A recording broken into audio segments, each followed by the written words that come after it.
This is a public service announcement from 5 to 5 Incorporated! That's right, Throwback Rum from 2012. This PSA is to inform you that whatever is said here in the 525 Live podcast is the opinion of the guest, not the host or the show. We here at 525 Live want our guests to feel free in expressing themselves in order to give an entertaining podcast for you and a therapeutic experience for them. If you don't like what they said, take it up with them, not the show. You know who you are. Now, without further ado... Yo, sit back, relax, catch a contact. Bear witness to some biblical shit. But I hope you leave enough room for my fist, because I'm going to ram it into your stomach and break your goddamn spine.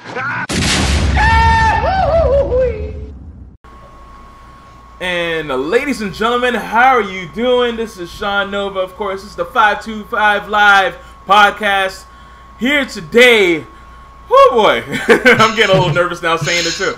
But of course, you know, these ladies are from BGB. One of them's going to be in Valor. The other one, one of them is former first ever BGB champion. Two of the possibly the most baddest bitches in this community. I'm not going to put too much pressure on them. But of course, Lacie Lacroix and Charlotte, how you doing? Hello. Hey, hello. Hi.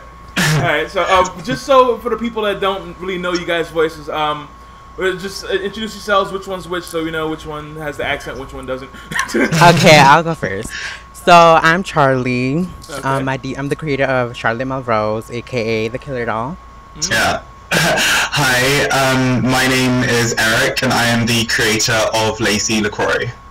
Alright. I always like that last name, Lacroix. That's awesome. It's like a Cajun or a Creole type thing. Yeah, thank you. Such a French whore. Yes.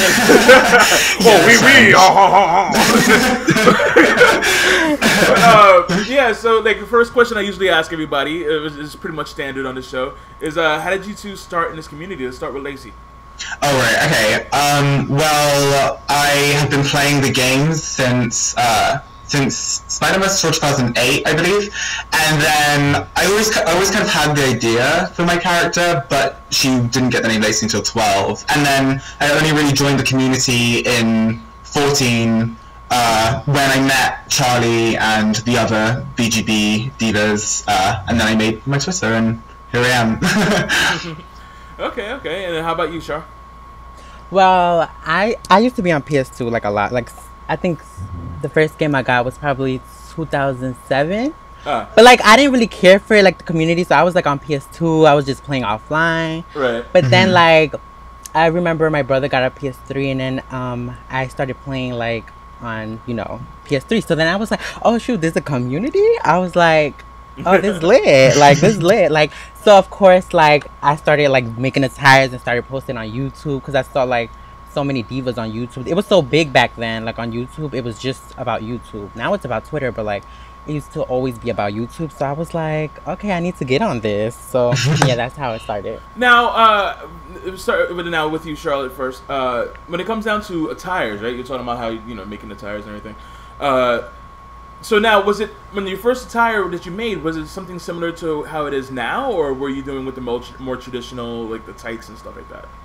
Well, when I first started, it was like, I remember there was issues like of logos before, like I forgot, like there was the servers were not letting you upload, but like I've always done like paint tool, like that was my go-to. I've never like looking basic or like it's not a problem looking basic or anything, but like I always wanted to like go in depth with my attires, and I wanted to like people to catch basically catch people's attentions with my attire, and like that's how I was known on YouTube a lot too, because of my attires.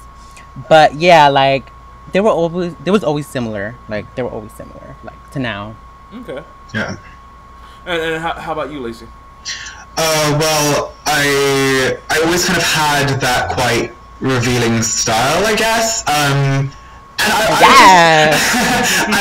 would often kind of that would be my main thing, because especially in Last Gen, my character was she kind of wore like stripper type outfits, but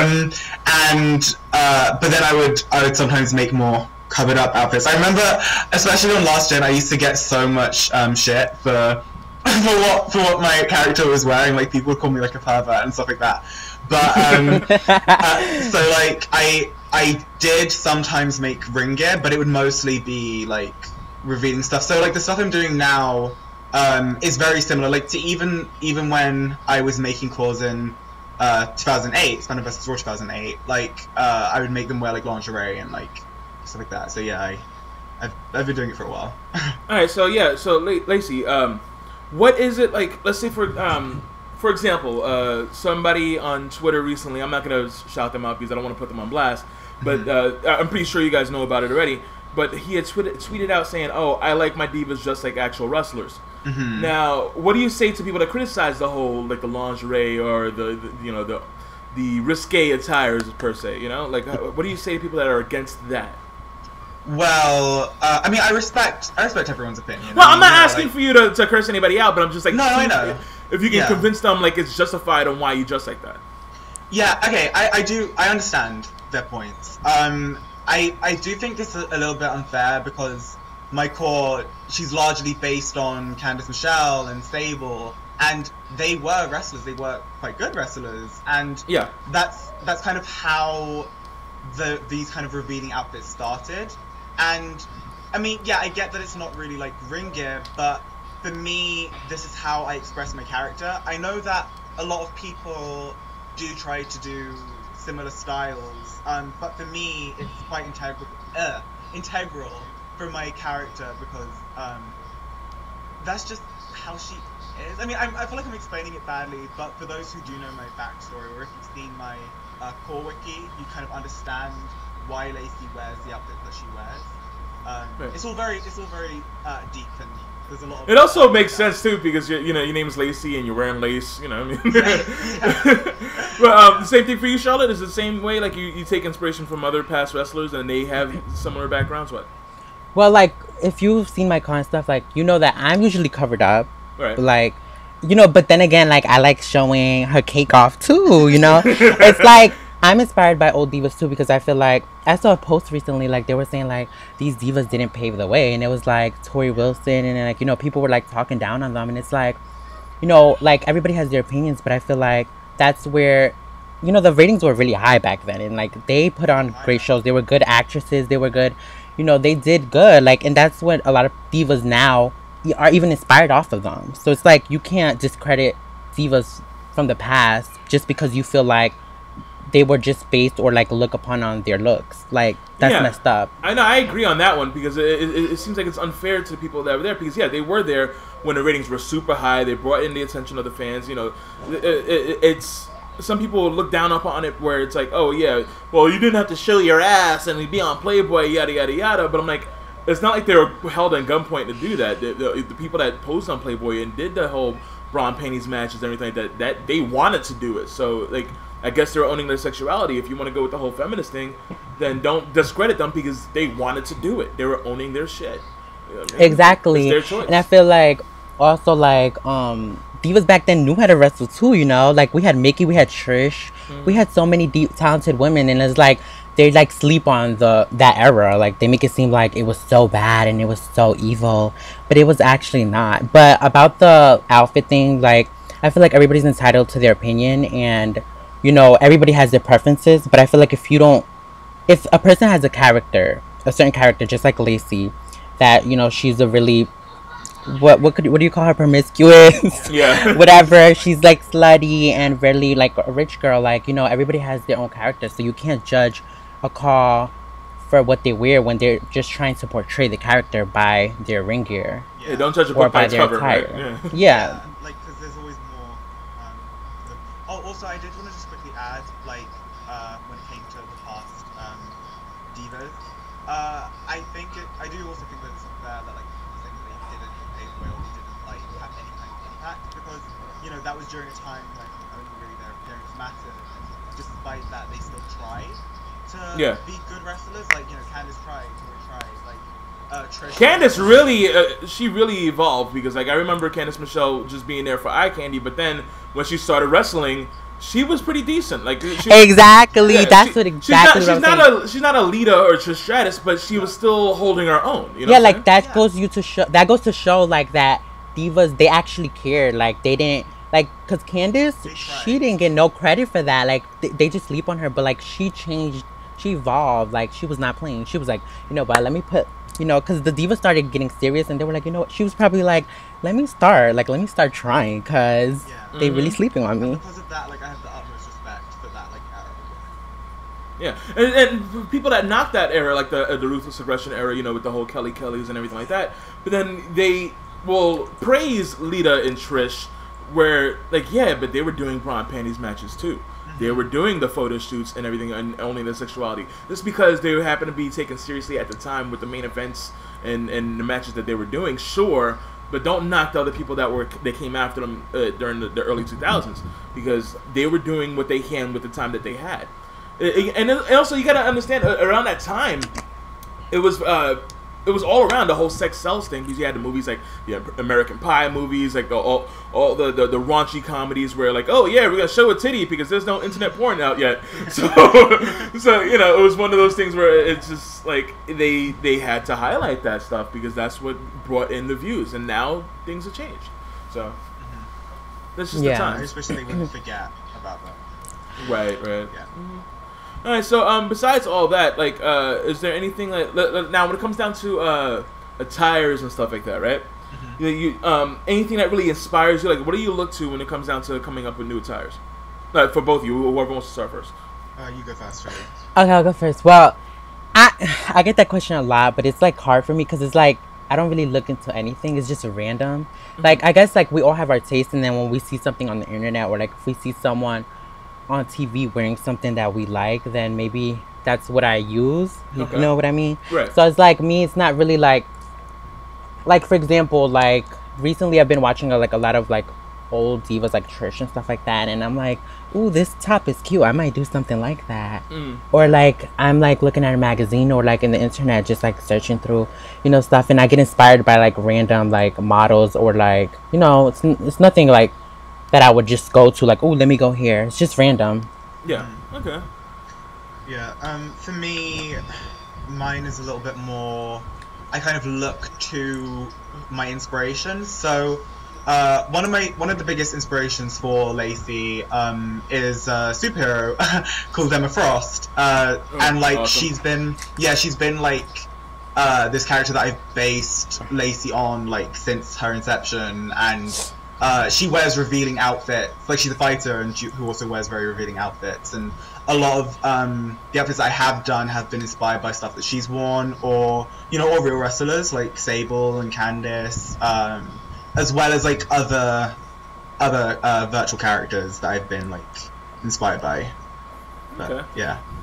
All right. So So what are you guys doing now when it comes down to everything in the community? Like, you guys are still doing BGB, which is still pretty fucking awesome. I caught a few things from them, but besides that, like, I heard one of you guys going to Valor. You guys want to talk about that? Yeah. Well, I mean, there's not much that I know as well at this point, but I just know that Lacie will be debuting in Valor, so I guess you guys will just have to keep an eye out. But they have posted like a teaser poster. Teaser, it doesn't really leave much to the imagination, but... Oh yeah, Lacie was naked on like a pony horse. Yeah. On a pony? So... What? You need to go check that out, because... No, I haven't seen it. No, you gotta show me that. That's pretty fucking amazing. Yeah, because like she's... one of her nicknames is Lady Godiva, who, again, is kind of like a historical inspiration. So I thought it would be quite interesting to see her naked on a horse. Is it like censored, or is like the whole kit and caboodle show? No. Like, she is covering herself. You can't see anything. I haven't quite done the full nudity. I don't think I ever will. Just I mean, but Lacie recently also did a Playboy cover. Playboy cover. Right, I remember that. Yeah. Yeah, that was quite revealing as well. But again, things were covered. Yeah. Right, exactly. Because, you know, we also got to, remember that there are also people that are underage that follow us. So like there are some times where like I'll see like a sexual gif like, oh, the mood right now is like fucking eating pussy. I'm like, yeah, I feel like eating pussy. So but I can't retweet that because it could be like a 12-year-old that's following me like, mommy, what's that? And it's like, you know? So like sometimes I have to censor myself sometimes. Well, curse words I can fucking curse all the time. I don't give a shit. But fuck. But anyway, that, you know, fuck now. Right, exactly. But you know, I'm pretty sure kids that are fucking 12 years old, 13 years old curse more than I do. So it's not really that big of a deal. I cursed a lot when I was young. But we're gonna go to the fan question segment of the thing because there's a lot of fucking questions. A lot, If there's more, oh my god, I was surprised. I was surprised as well. Like that was. Like I was like here, well. I was like I sent it to a few people, but then I didn't expect that much. Yeah, like, I was like, whoa, we popping, we lit. not only are there so many people to ask questions, there were so many people to ask so many questions. So like, this might be a 5-hour-long podcast. Shout outs to Candy. I saw all the. I know. Girl, you can do your own fucking podcast with all the questions you got. Goddamn. But, you know, I love her. She's all fucking cool. Me too. I love Candy. Yeah, she's very blunt. All right. So, right? Yeah, no fucking bullshit coming out of her. You know what I'm saying? Yeah. Straight up. Let's see here. We're gonna do some picture questions here because some people have sent questions along with pictures here.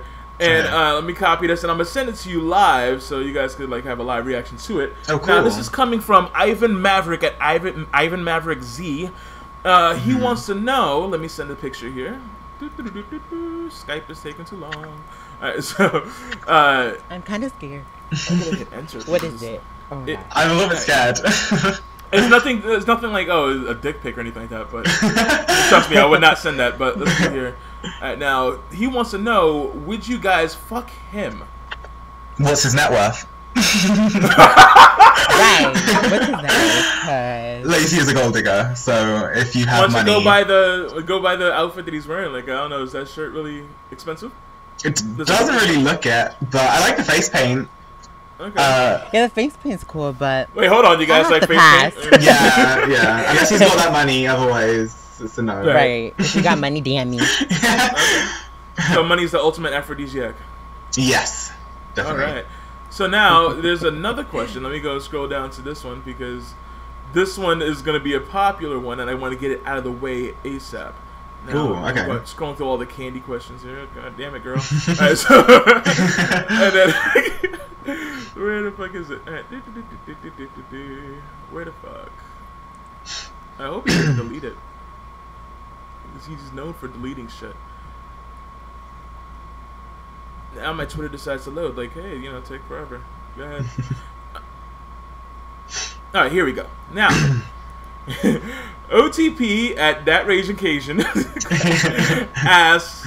Now, I'm gonna send a picture here. Okay. And here you go. That is a picture of the one and only Desmond Cruz. Now, would you rim job this man? For those that don't know what a rim job is, it involves a tongue and an asshole. So, yes. Well, baby girl, no. But either jelly or syrup. On my end, no. If the price is right, Lacie will do just about anything. Even though he's a biker though, so I don't know if bikers are known to be really clean men. I've seen Sons of Anarchy, and a lot of them look really fucking. They look like fucking actual grizzly bears. Yeah. So. Actually, maybe, pass.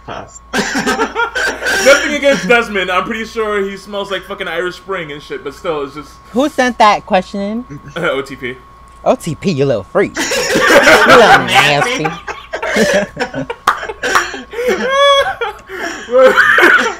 Alright, let me get the rest of these questions out of the way. Alright, so this is from NZ at Superkick. He's very popular here. Alright, does Charlotte, will you ever work with NZ ever again in the future? I mean, I'm not sure yet. You know, I'm involved in like a lot of like right now I'm focused on BGB a lot. Mm-hmm. So like we have an episode coming up like really soon. But you know, maybe when I start getting like free time, you know, we never know. We'll just have to see. Right, so yeah, nothing's definite, but you know, just yeah. Okay. Now this is from 8-bit NDN at that Knive. So it's spelled with N8 IVE, so I don't know what the hell. Oh, but, right. Like native? Native, there we go. Oh, native. Yeah. I'm not cool with the whole numbers thing. I'm not savvy with that shit. Anyway, so I guess this is to both of you here. Who are some of y'all's favorite cars to watch? Ooh. I love watching Eve. Same. Okay. Yeah. I feel like she's really entertaining, and I love her voice. Yeah. I don't know. I like watching Eve. I like watching a lot of FAM people. Like, Okay. really. Yeah. And BGB Divas too. I don't really keep up with like a lot of like other people, or maybe I'm just forgetting. But yeah, so Yeah, far. we kind of put you on the spot there. You didn't have time. Yeah. To prepare for it. It's like, This go for both of you, or? Oh, yeah. Well, I mean, mine is kind of the same. Like, I do like watching Eve and FEM, and I like hearing her promos just because she's so good at voice acting. But yeah, and then I like to watch BGB Divas and seeing what they do. Like, yeah, it's interesting. So you guys are strictly like fans of divas, not really on the male superstar thing? Oh no, yeah, we are interested. Well, at least, No, at least I mean, yeah, it's like we're interested in like everybody, but like it's just we don't. I don't really like. It hasn't caught my eye, like, you know, any superstars as of yet. Yeah. But yeah, besides like people in FAM, like of course Nova and Black, Black Heron. BH, Yeah. and all of those. And like Randy. Oh, thank you very much. Yeah. All right, so now the next question from that native. I'm sorry for butchering your fucking name. How long do you on average take to make attires? Let's start with you, Charlotte. Well, me, it depends, because if I have no idea what I'm doing, but I'm like pressured to do an attire for an event or something, it could take me hours. Because if I have no idea what I'm about to do, then it takes me hours. Like, but if I have everything set, like, or if I have write down ideas, it probably just takes me under an hour. Okay. Yeah, But as long as you get all the yeah. wear and tear, the trial and error out. Yeah. Yeah. Yeah. Okay, and how about you, Lace? It usually takes me, well, I'd say an hour at like the minimum. But like, well, whenever I'm making outfits, I often feel like I don't know what I'm doing, and then things just kind of fall apart. I mean, not fall apart, fall together is what I meant to say. And it just kind of works out. I think the longest it's taken me is probably just under 3 hours, maybe. But those are only like the really extravagant stuff, like when I'm adding like a lot of detail. Okay. But yeah. All right. So the next question is from Siobhan, as Siobhan Henry. How do y'all do WWE? Is it hard? What made y'all join? So I guess we already established that with the whole community thing. So yeah, the question's already been answered. So yeah. Now this is fun. The Magical Goddess. She has a couple of questions here. At IXIM Rain Guzo? Okay, I don't know. I'm sorry for butchering your name. So, all right, now say, all right, how long have you guys been in CAW? Okay, we kind of already established that. And we'll give you guys the idea to start BGB and the new upcoming CAW talent. Do you guys Attire? So, yeah, let's start with that. How'd you guys start BGB? Okay, well, basically it was, I think. You gotta help me. I'm here, Eric. You gotta help me. I think it was like late 2014. Yeah. November 2014. So basically, like the earlier. Divas division on PSN was really like dead. You know, there was even a time that on Twitter that there was people saying PSN is over, PSN is dead. You know, so it's like me, like I had an HD PVR at the time. You know, whoever had a recorder back then was popping, so I had to get it. You know, so and I was like, you know, why not? Like all these PSN divas are being slept on, like people that don't get attention. So I'm like, why not make since I have the, you know, the materials that I need, like a recorder and stuff like that, why not make a, you know, a league to like make other PSN divas, you know, put them on the map, basically show them off, because there's people that don't know about them. So that's really where it started, because I wanted like others to see PSN talent, because at that time it was like when it was really dead, like the YouTube scene for PSN. It was like, so, you know, I just wanted to help out, because I feel like the community on PSN has a lot of talent, and it always did, you know, like I feel like PSN was always like known as creative and stuff like that, but then like during that year it was like becoming so dead, and everybody was moving to like other councils and stuff, and I just felt like I wanted to like make a league to help like others that are not really well known, you know, be more like out there. Yeah, right. And that's a very noble thing to do, because like there are some times where people would rely on other shows. They'll just sit there and like wait till they get discovered to be in FAM or in Valor or whatever, and just sit there and not do anything. Whereas it's like, if they don't see you, make them see you. Make a product that people want to watch, and get your fucking name out there. And there's some people, yeah, I get it. Not everybody has the talent to make a show and shit like that. But, you know, if you can, fucking do it. If you can't, then figure something else out to get your name out there. Like, even now, like, we still try, you know. It's just, we, like, BGB has 2 editors, me and Eric. Yeah. And, like, you know, even now, we have, like, people like that don't like us, like talking about BGB is the indies, y'all can't edit, y'all can't do this, you know, saying all this like negative stuff. And it's like, you know, everybody's entitled to their opinion, but like you cannot like come in the community acting as if it's all united when it's not. Don't belittle other people's works if you don't want yours to be belittled, or you don't want yours to others criticized. how you want to be treated. Exactly. Yeah. And it's like, you can think BGB is the indies, you could think we're irrelevant, you could think we're flopping, but at the end of the day, you know you're keeping up with us and you're keeping tabs on us. Okay? I don't understand how people can use the word indies as if it's a fucking bad thing. I'm like, you're independent, you do whatever the fuck you want to do. What's wrong with that? Like, exactly. People say, oh, indies, like as if like lack of quality, like compared to WWE, like ROH. A lot of people watch ROH more than WWE or New Japan or whatever. Exactly. It's like, I think it's more about like the graphics and like the whole, like, you know how people like the editing, and it's like at the end of the day, that's cool, like that's fine if you do that, then that's great. But at the end of the day, this, like, it's not all about editing, it's not all about graphics, it's what you provide for the show, it's what you put out there. You can't, because at the end of the day, this community is about wrestling, and it's about, you know, divas and like superstars, like just wrestling. So it's like editing is not really a big deal when it comes to it. Yeah, you know? I agree. The matches should be like the main thing. People need to understand that, you know, a lot of us didn't go to school for graphic design. You know what I'm saying? Yeah. A lot of, like, me personally, the shit that I do, I got from like YouTube tutorials. Like, oh yeah, here's how you do it on Sony Vegas. This is how you do it in Adobe Photoshop. Yada yada yada yada. And the things that I cannot do, I'll ask somebody else to do. And sometimes, you know, they'll just like study at it on their own pace and not go to a fucking school for it. So yeah.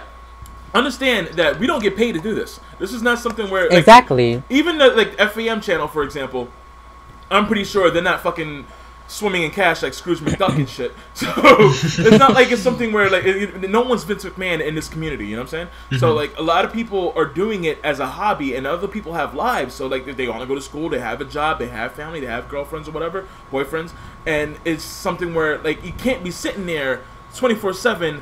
Trying to figure out how to make the best graphics. I'm sorry, no one can really do that. There's some times where you have to sleep and eat, so like shit. Exactly, like we all have lives. Like me and Eric, we're busy like a lot of the times too. So it's like, and we're the only editors in the group, so it's like that's why we kind of upload stuff for BGB late. But you know, it's not easy. Yeah, it's difficult, and it's like, and then we do it for fun. So if you want to like criticize us and judge us because we're not online 24/7 or trying so hard to like make our stuff, even though we try our best, but like just don't watch our stuff if you don't like it. Yeah, and simple. You know, we all have our own strengths, and yeah, I think that like there's some certain things that we can do that like maybe other leagues can't, but again, like you said, like we're still trying our best, and I personally am very happy with what we're coming out with, and it's the matches that matter the most anyway. And you know, like if you're pulling off great matches, then what's the issue?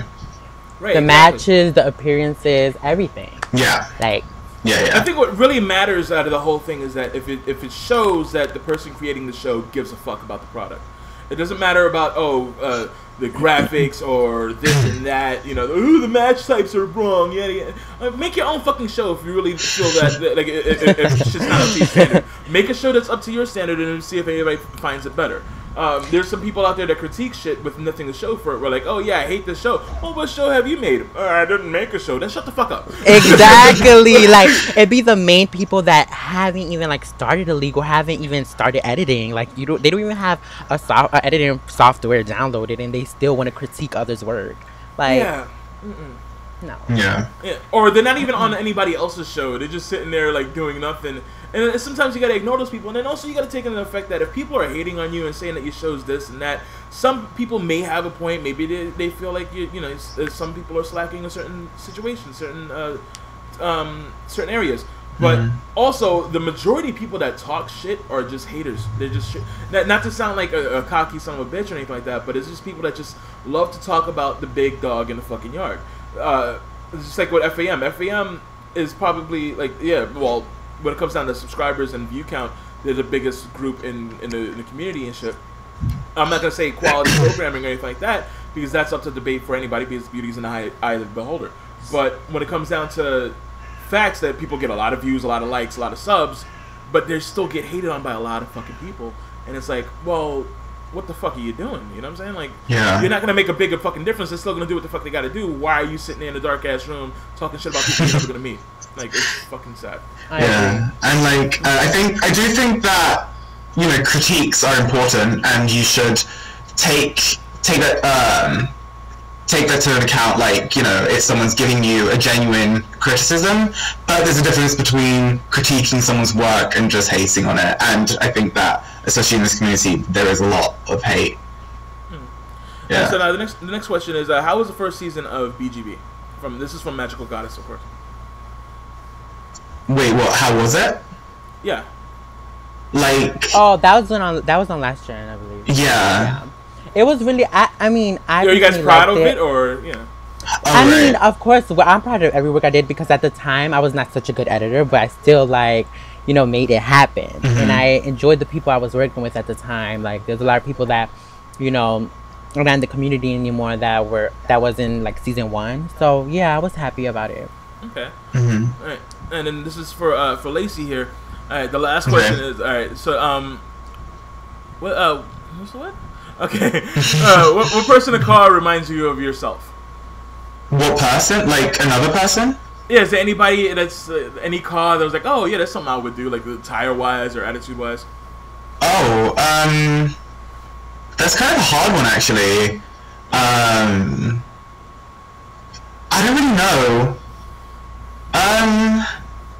Yeah, no, I can't think of one. Like, I feel like I'm kind of on the spot now. I mean, the things that I do for Lacie, I don't really look to other people. Right. To like, and also I think that a certain stuff that I do, especially when it comes to like her character itself, is quite different and quite in depth. So that's kind of hard to compare it to someone else's creation. Right. I mean, I guess attire-wise, there are other people who do like the sexy kind of style, but honestly, no, I wouldn't say that I'd want to like do that thing. Like, I like what I'm doing. I think. So like, for example, right, there are a lot of people. If I was asked that question, right, and I have been asked that question a couple of times. I couldn't really think about it, but now that I think about it, like, there's nobody that really looks like me in the community. Yeah. There's some people that have face paint and stuff like that, but or colorful attires and stuff. But I don't think there's anybody that like to the T like put us in a lineup and shit like that. Like, oh yeah, these two look alike. No. But when it comes down to quality of work, let's say the time we put into attires or promos and stuff like that, a lot of people compare me to Two Twisted Merc, where, because of course both of us do a lot of good promos and talk well on the mic and due diligence, we just like really like practice our shit. And then the amount of time we do into images and everything like that, I could see us having a lot of parallels, especially back in 2013, 2014 when he had the face paint and shit too. You could probably put it there. But yeah, I think he would be like maybe like my Bizarro me if that were the case. So yeah, I would put it. But yeah, so like it's very hard to say who's like who, because you can't say, oh, like for example, Lance Frisco's a lot like OTP. Like, no, what? That makes zero sense. Yeah. So it's very hard to pinpoint that. But yeah, I get it. Like, you just gotta look at certain similarities here and there. Yeah, I mean, I guess that I have been compared to like a lot of different people. Well, not a lot, but a few different people in the community, which is kind of unfair because I don't really see, like, I mean, well, people look at like the obvious similarities. Well, I mean, they're quite different now, but like in the past, like I was compared to quite a lot of people, and like, I mean, I guess that they were just looking at like the outfits. They weren't really looking like beyond that, like when it came to like character and stuff like that. But yeah, I wouldn't really say that, like, especially now, that there's anything that's similar. Yeah. Other than the whole reading thing, but yeah. Alright, so now these series of questions, oh my god. Alright, this is probably like a lightning round thing. Let's see if we can get like the shortest answer for each question here. This is from Ms. Candy Dreads at Ms. Lady Sugar, of course, also known as Brown Sugar Candy. How you doing? But I'm getting a cavity from all this sugar. Alright, now I guess this is to both of you here. What is a better era of COD in terms of creativity, 2K14 or 2K17? Charlie, do you want to go first for this one? Well, I feel like it's 2K14 because that's when Paint Tool was involved and stuff. Yeah. Yeah. Well, like, I'd say, I guess overall, I feel like everyone was really, like, doing some really, like, interesting and intricate stuff in 2K14, but personally, at least with what I'm doing, what BGB's doing, I kind of prefer now, like how it is now. Yeah, but like, yeah, me too. Like, I love the creativity now. Like, I feel like it's more that you can do, especially with creating online and then uploading stuff. But I just feel like now it's really easy for some people to, like, you know, go on Google and just like place on an Attire, which is not bad, but you know, it's not really creative, you know. And I feel like creativity on 2K14 is like you had to make your own stuff, you know. Besides like going on CC and shopping around, like people actually had to make their stuff. They actually had to work hard and make their stuff. But I feel like now people just throw on anything. They throw on patterns on in-game clothing, which is not a bad thing. That's, you know, that's, do what you want to do. But I feel like creativity-wise, I think 2K14 was like really like where people could actually show what they're capable of doing. Yeah, I really dug 2K14 because, you know, a lot of times, not everybody's good with Photoshop. There's sometimes where like, oh, I want an attire where I want, like, let's say a skull. And not everybody can make a skull, so they'll go on Google Images and find a skull there and then do the best they can with that. But if, you know, back when Paint Tool was around, you can make the skull however you want, especially if you're good at Paint Tool. Like, oh yeah, I want one like a horn in the middle of the forehead and shit like that, like a fucking rhino or some shit like that. But you know, little things like that where you can really get into specifics of what you want if you're good enough to do it. And making a good COD did require skill instead of just, again, going to Google Images and picking out whatever the fuck you want. Yeah. There's a lot of prestige in making a good COD because there was skill in that, and there was a lot of artistic style to it instead of just, again, looking at the Google Images. But yeah, the next question is, what do you guys think about some of the divas on Xbox, on the other end of the car pond, I guess? I mean, I'm a fan of few, you know. I feel like both consoles, when it comes to creativity, like there's some people that are really good on both consoles. Like, you know, I don't feel like it has anything to do with like what console you're on. It has to do with how creative you are as a person. And but yeah, like there's a few people like on Xbox that I, you know, like attires. Like, for example, I believe Karma Sutra, I think she makes pretty attires. You know, there's like, I like PSN and Xbox. I both how creative they can be in different ways. But yeah. Like I do like Kama Sutra as well, and like Annie, Akonchi, and like Larissa. Like I like what they're doing. Like, but yeah, I mean, I guess I do kind of focus on PSN more, being on the PSN side. But I mean, you know, I do, of course, I notice stuff that they do, and I definitely enjoy seeing it. Okay. Yeah. All right. Let's see here.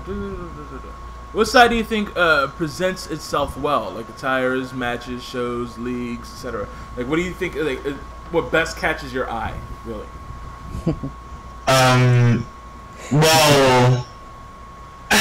Well, I mean, I feel like I don't really watch that many I don't really watch any Xbox leagues. Yeah, I don't really keep up with a lot. Like Xbox, I'm doing PlayStation as well. Yeah. I mean, I know FAM is really big. That's really the only one like I really like that has caught my eye so far. Yeah. But you know, I don't know. Well, I mean, yeah, like Valor 2, like I like watching that, and I mean, I know that Xbox does do good stuff. Like I see it all the time on Twitter. Like, of course, we notice it.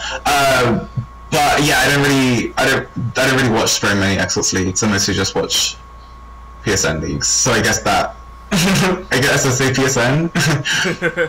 Okay. And now, who's the most underrated people in COD? This is very difficult because a lot of people would mention people that are already well known. Like, oh yeah, you know who's really underrated? BH. And you're like, what?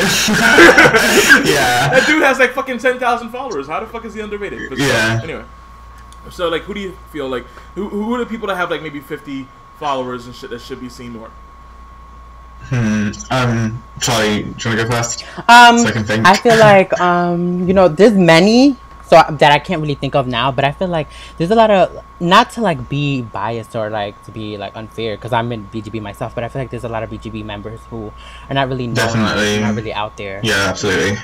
So, yeah. Yeah, like Kendall and like Kiara and Rashida. I feel like they are kind of underrated. There's like many creative people like and unique people in BGB, but they're not really known because they're not outside of that league or they're not really, you know, active as much. But yeah. Yeah. Okay. All right. So now let's flip it around and say who's the most overrated people in COD. Not necessarily people that suck or that bad. It just feels like, why is this person on the list all the time? That type of thing.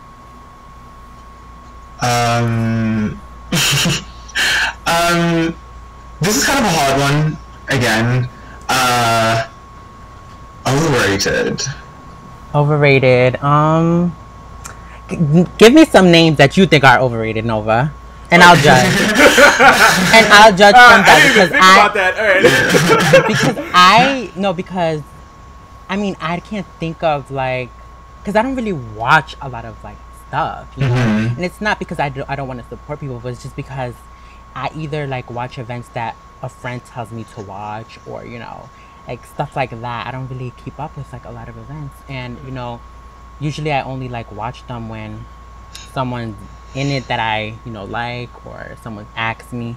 So what do you think? Who do you think like is out there right now? And I'll tell you. I don't think it's anybody that's really like, I don't want to single anybody out because I don't really think of anybody per you know, name wise. But there are some people that will go now. I don't know about this year, but I remember back in 2K14, right? We were going to do the FAM Royal Rumble. And there were some people that were popular that we were going to have in a Rumble that didn't make their own call. And we're like, what the fuck is that all about? Like, you have the game, you have the system. I understand if you're coming in from Xbox and you don't have a PlayStation, sure, we can make your call for you. No fucking problem. But if you're on fucking PlayStation, you have the fucking game, make your own fucking call. Why is it that somebody has to make your call for you? I feel that's kind of, it's a, I don't want to say like it's a cheat or anything like that, but it's kind of cheap because like, you're not making your own thing. You're not representing yourself fully. Full creativity for you. Yeah. Exactly. So like, I understand if you have problems with the paint tools and shit like that, and you need somebody to help. I did that. I have no problem with that. But the whole COD, that's a little fucking off. Yeah. And then those are people that have a lot of subs. Those are people that have a lot of followers on Twitter and stuff like that. And it's just like, you're not doing your work. I feel like if they did that back then, they're probably still doing it now, but I don't know for a fact, so I'm not going to put them out there. But yeah, there's some people that are just like, or don't even do their matches and shit like that. Now, there's certain times where you can't connect to the internet. You have shitty internet? Fine, I get it. But if you have fucking the best internet ever and the best computer ever and all this other shit, and you're not doing your matches, you're not recording, you're not editing, what the fuck are you in this community for? Yeah. I feel like people that are in this community should be the ones that are creative where they make their own cause. They do their own matches. They edit. They do their own voice work and all this other shit. They write whatever they can. I understand that everybody's gonna be a Renaissance man and fucking and be a quadruple threat and be able to do voice work, edit, match, and create cards and shit like that. I get it, but do something. Don't just sit there and do nothing and just write off your fucking name, because that's just the lamest shit ever. Yeah. Actually, I agree 100%. Like, you know, I mean, I don't have any, like, names that come to mind, but yeah, if you're not, like, expressing your own creativity, or if you're not putting your all into it and you're doing something very, like, lackluster, then I would, but then you're also getting a lot of attention, then I'd say overrated. Right. Yeah. It's just, ugh. But and those are the people, and then like there's some same people or different people, whatever. But there are people that will just go and copy and paste a quote from, let's say, like fucking Abraham Lincoln or some shit like that, right? and go and put it on Twitter, and then it'll get a shitload of likes, and it's just like, why? Why? Like, I'm not saying who does it, because like there's multiple people that do it. But it's a thing where it's like you're getting a quote from William Shakespeare or Maya Angelou or whoever, and it's like a copy and paste quote and tweet it, and like oh yeah, this is from the heart, this is my inspirational words and shit like that. Like, no, it's not. It's fucking Ernest Hemingway. Like, why the fuck are you saying? You know, like I know these quotes are from somebody else. I know you didn't do it. Why the fuck are you making it seem like it's you?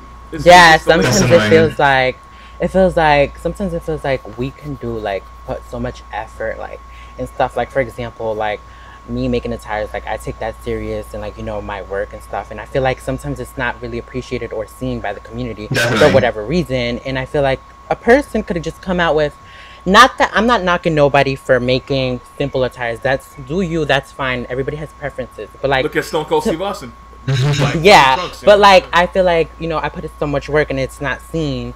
And then, like, when it's, like, some other bitch, you know, that posts, like, you know... I could curse, right? Say whatever the fuck you want. Some other bitch, you know, some other basic bitch. It's like, and I don't... Just like I said, I don't have a problem with any, like, people that make simple attires. But, yeah, like, people come out with, like, a simple attire and stuff and get, like, over 100 likes. And it's like, okay, that's fine. Do you? Maybe you have friends and stuff. But I feel like this community is so much more about popularity and, like, who's popular instead of, like, actually seeing what talent is. And, seeing creativity. Because it's like, there's so many divas that are unknown. I'm talking about divas because that's where I'm always, like, interested in. And that's what I see around. But, like, I feel like there's so many divas in this community. And then, like, in events and stuff, I see, like, the same 3 divas. And it's like, okay, that's cool, do you. But, like, really, there's so much more talent out there. Why are y'all picking the same 3 divas? Yeah. Like, I feel like that's really sad, and it's really dumb. Because, like, back then, like, everybody used to be noticed. And now it's, like, the same people in every simming event. You know, it's really sad. And shout outs to Darren, because I was on... Dystopia 2 with my friend Paris, and we got a lot of good feedback and stuff. But shout out to Darren, because I remember I went on a rant talking about like people need to stop doing friend events and actually do real community events. Okay. For then others could actually be involved more in the community, and for people can actually have time to shine. And you know, Darren like heard me out, and like he added me to one of his events, and me and Paris killed it out there. And I'm also in another event by Darren, and it's called Arcadia 2 and Lacie.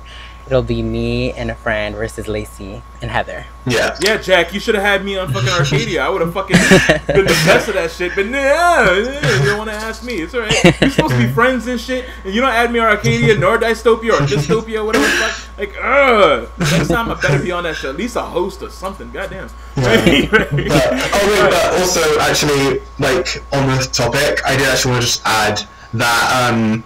Like when it comes to overrated people, I have actually noticed, you know, people who they won't do very much, and then they'll get so much like positive feedback and so many like likes, so much attention for doing nothing, or like it won't even be their own creation. And like another thing about like people's characters, and especially in the diva community, I've noticed this. People think that sexy and dark and she gets whatever she wants as like the character, like that's their character. Like, what is that? Like, what does that mean? Like, like you know, they could say so much more, or they could give reasons for it. And another thing, actually, sorry if I'm like going off on a tangent. Oh, go on. Go ahead. People, not just divas who do this, because I've seen superstars who do it too, who are supposed to be rich or like models or something like that. Why are they wrestling? Like, you have all this money, why are you a wrestler? Like, okay, I know that people will definitely turn it back on me because my character is supposed to be, like, quite a, bougie, rich girl. But, you know, if they knew my backstory, she's this person who, not like I guess like a thrill seeker, I guess you could say, who, even though she's privileged, very privileged, the only way that she can, like, have fun and enjoy herself is when she's doing things like being a gold digger and marrying men for their money, or like wrestling where she gets injured. I guess that sounds kind of like, makes her sound like a masochist, but but you know, and like, you know, she was a pole dancer as well, and it's like she does things for the thrill of it, and this is why she's a wrestler. Like, she's not doing it for money. Adrenaline junkie. Yeah, it's like that's what she does. She's just this very strange person, whereas like these other people who are supposed to be perfect and rich and they're models, and it's just like, it makes no sense why you're wrestling. But no, yeah. As long as there's like an explanation of why you do what you do. Like, there was this one call here, we're back in, he's not doing anything now, but back in like the 2012, 2013, 2014, 2015 days, where it's just like, now, when I describe him, you'll know who the fuck I'm talking about, or the viewers will know who I'm talking about. Yeah. Where it's just like, you know, he looks like he came from the depths of hell. He's a fucking demon. He has horns and all this other fucking shit. Like, no normal skin tone, just straight up fucking demon. There's no human about him. But yet he wrestles. I'm like, what? you come from hell. You're this big, powerful fucking demigod and shit, right? And you want to wrestle. You don't want to take over the world. You don't want to own your own island or anything like that, or whatever the fuck, right? You don't want to, like, fucking bang Jennifer Lawrence. You want to be a fucking wrestler.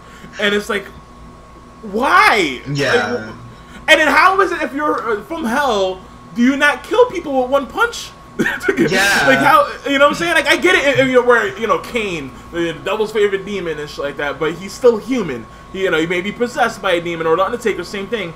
But they're still human to their core. Mm-hmm. This motherfucker looked straight up out of fucking Resident Evil, and what? You know what I'm saying? Well, how the fuck are you wrestling?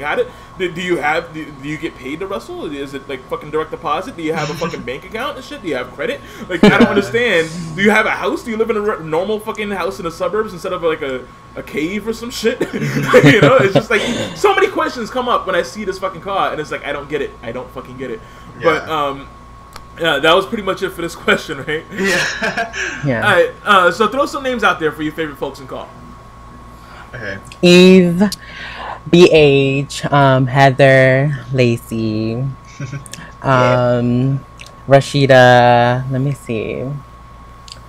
Oh, the native. I think I don't remember his cause name, but he's one of my favorites. He's just getting L's throughout this whole episode, and I apologize. Yeah, because I was like, I think that's him. Then, yeah. Starren. Love Starren. Yeah. Yeah. Can't really think of much right now. Sean Nova.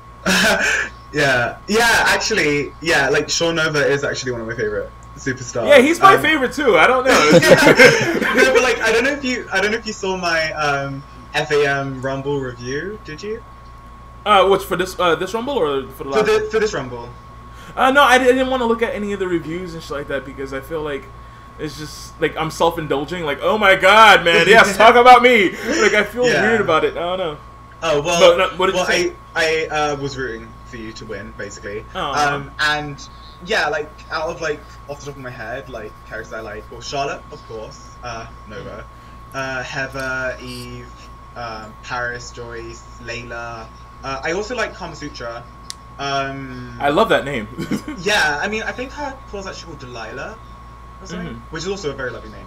And then I also like, you know, Black Heron and Rannick and Dawny. Oh yes. And Lassiter and Zane as well as. Yeah. Okay. So. All right, now let's see here. All right. Alright, so now this is something where it's kind of a little bit of a controversial topic here, but what do you think of the bullying of the real women in COD? Like, I guess women that are born with vaginas in COD, like, you know, like Brown Sugar Candy, where she was being bullied by, like, some assholes out there. Yeah, I witnessed that, you know, because she's my friend. Basically, it was just a group of people, a group of gays, you know. I'm gay myself, so, yeah. What? But, yeah, but I'm just, I'm categorizing, no, I am too, but I'm, you know, just for people can know, you know, who I'm talking about.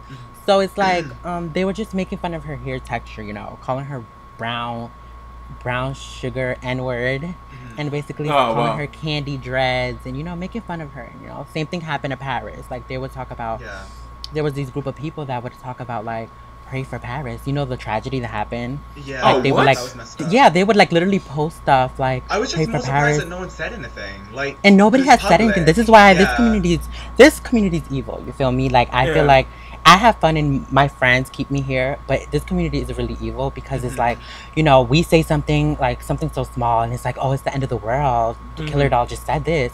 But, like, when they post stuff about, like, Paris slitting herself, you know, they would post, like, stuff, like, they would post pictures of, like, add a character of, like, for example, there was, like, a Twitter made of Eric's, like, parents, you know, of Lacey's parents, and, like, basically, like, just talking about them and, like, trolling and stuff. And it's like, no, everybody's, like, swipes that shit right under the rug. But when we have something to say, we're bitter and we're really angry and we're negative and we're dramatic. I feel like this community is really hypocritical. And, like, maybe I can help with that when it comes down to that, because I think we're, let's say, for example, right? If let's say the person you think highly of, let's say like your parents or some shit like that, right? Where you know you think they can never say anything wrong and shit, like they always say the right things, but then they'll come up and say, oh man, you know these fucking spics out there, yada yada yada, also the shit. You're like, whoa, what the fuck? That came out of nowhere, you know what I'm saying? But then if it's someone that constantly says hateful shit, that's a real piece of shit, and they're just saying more and more hateful things, you just say, okay, that's just fucking the regular procedure, nothing really to fucking be alarmed about, because they're just a fucking asshole, pay them no fucking mind. So I think that's probably why people don't say anything when it comes down to these people that say hurtful shit. But then again, it shouldn't be something that's condoned. I don't think it's really condoned, but I think it's something that shouldn't be ignored, because, you know, why the fuck would somebody say that? Like, yeah, I think for me, up to, though, like, they're like people who are like regarded well in the community. They're the ones who are saying that. Exactly, that's what I mean. Like, they're not just randoms. No, like, we'll spill the tea to you after this podcast. But like, they're not just randoms. There's actually people like in big leagues and stuff saying this stuff, and it's like it's swept right under the rug. Like, nobody cares. And I feel like, I think that's what's sad to me, because it's like, you know, it was ignored, like nothing ever happened. You know, it's like, oh, because they're in BGB, it's not important what people say to them. Oh, we're dramatic. And it's like funny, because people who used to see us as dramatic because we defend ourselves. Yeah. And I remember Nova, you had like a tweet.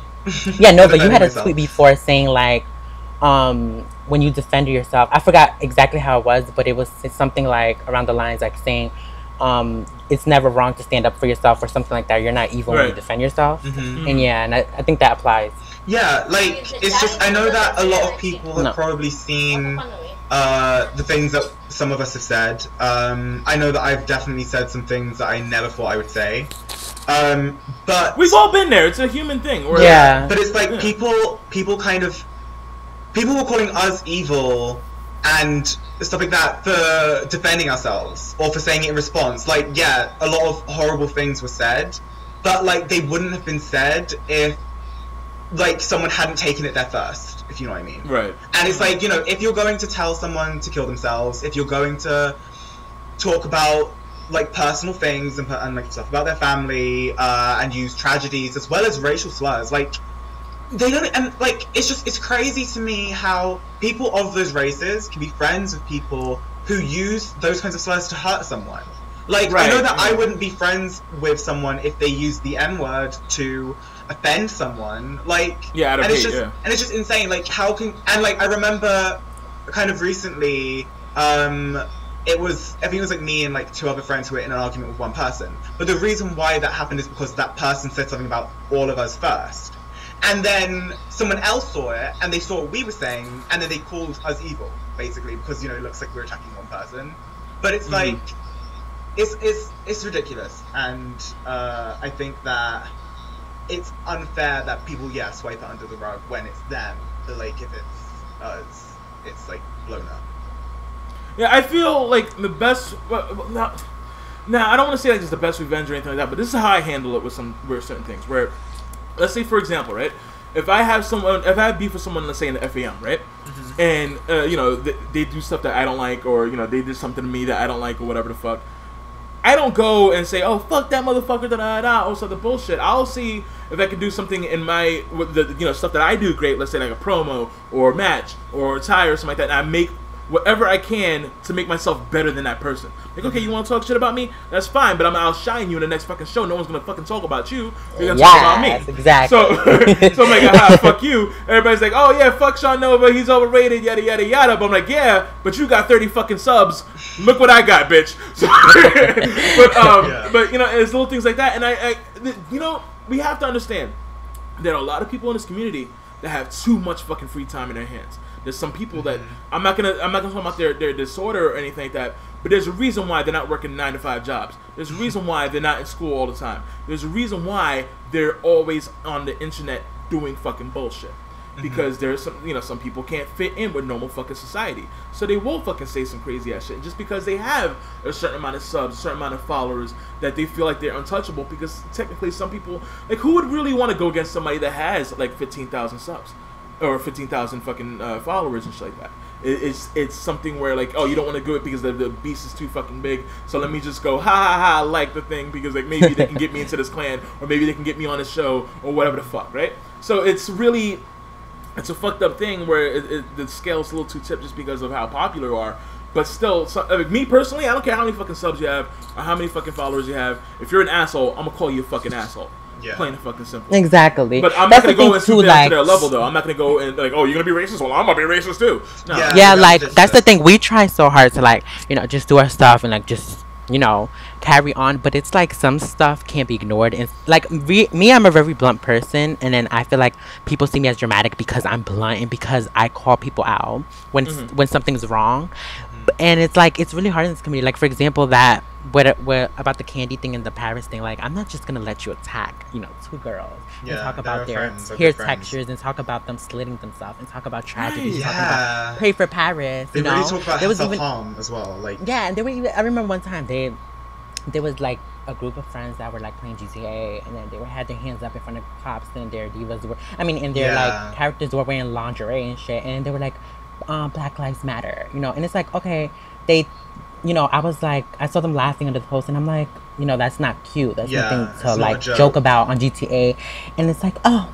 And it was so funny because they were all laughing under that post, but then when I say something, it's like, we were just trying to like put awareness out there. This is like a real like, we're trying we're trying, like, what, like that's your way, that's your way. In GTA as well, like in GTA with lingerie, with women in lingerie with their hands up, like that's not. I think that's actually where a lot of the division started. Right, it was with that. Yes, that's where it started, because it's like when I saw that, it's just like, I have Black friends like in the community, so it's like everybody was really mad about that. So I was just like, that's not okay, and that needs to be called out. And only because people look up to y'all, and only because you guys have so much support from that side, does not mean that people are not able to tell you that you're wrong. Yeah, simple.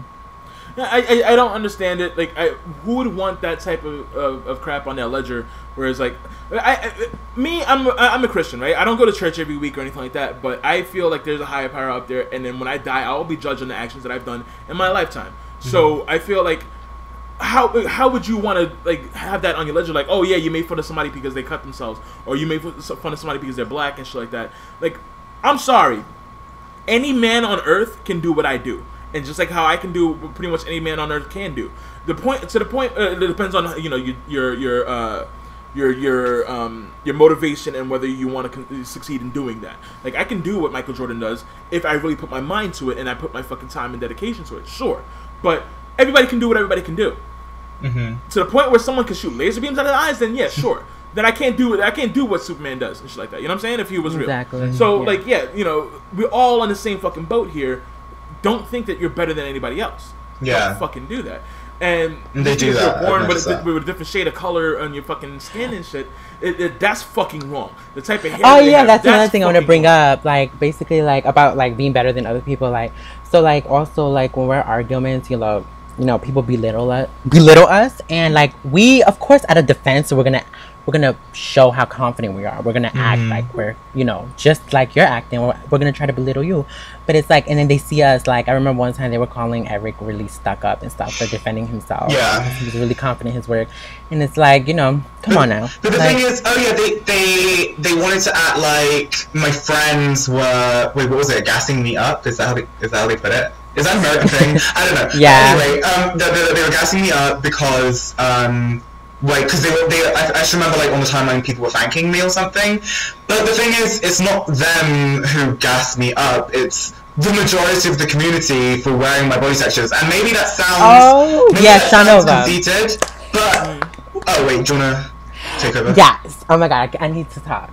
Okay. So basically, like, Eric, we're all friends with, like, this community was not always divided, In the beginning of 2016, there was drama, but, like, we all came together. And, like, Eric is he's well known for making face textures and body textures. Yeah. And, like, half of the divas now, like, on both sides, half of them, like, most of them, actually, they wear his body textures and they still wear the face textures that he's made them.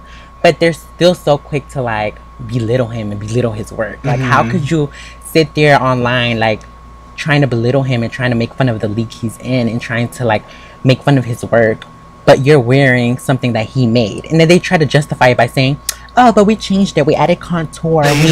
We changed it up. We added lipstick. If they can do all that shit, then they should create their own shit from scratch. Exactly. And it's simple. Like, I remember some of them were coming up with other excuses and justifications for wearing it, like saying that I got it from Second Life or I got them from Google or stuff like that. I mean, if you try and image search any of my textures, nothing will come up because I made them. And like, you can see the transition from the very first ones to how they look now, so you can tell that I've been slowly building them up.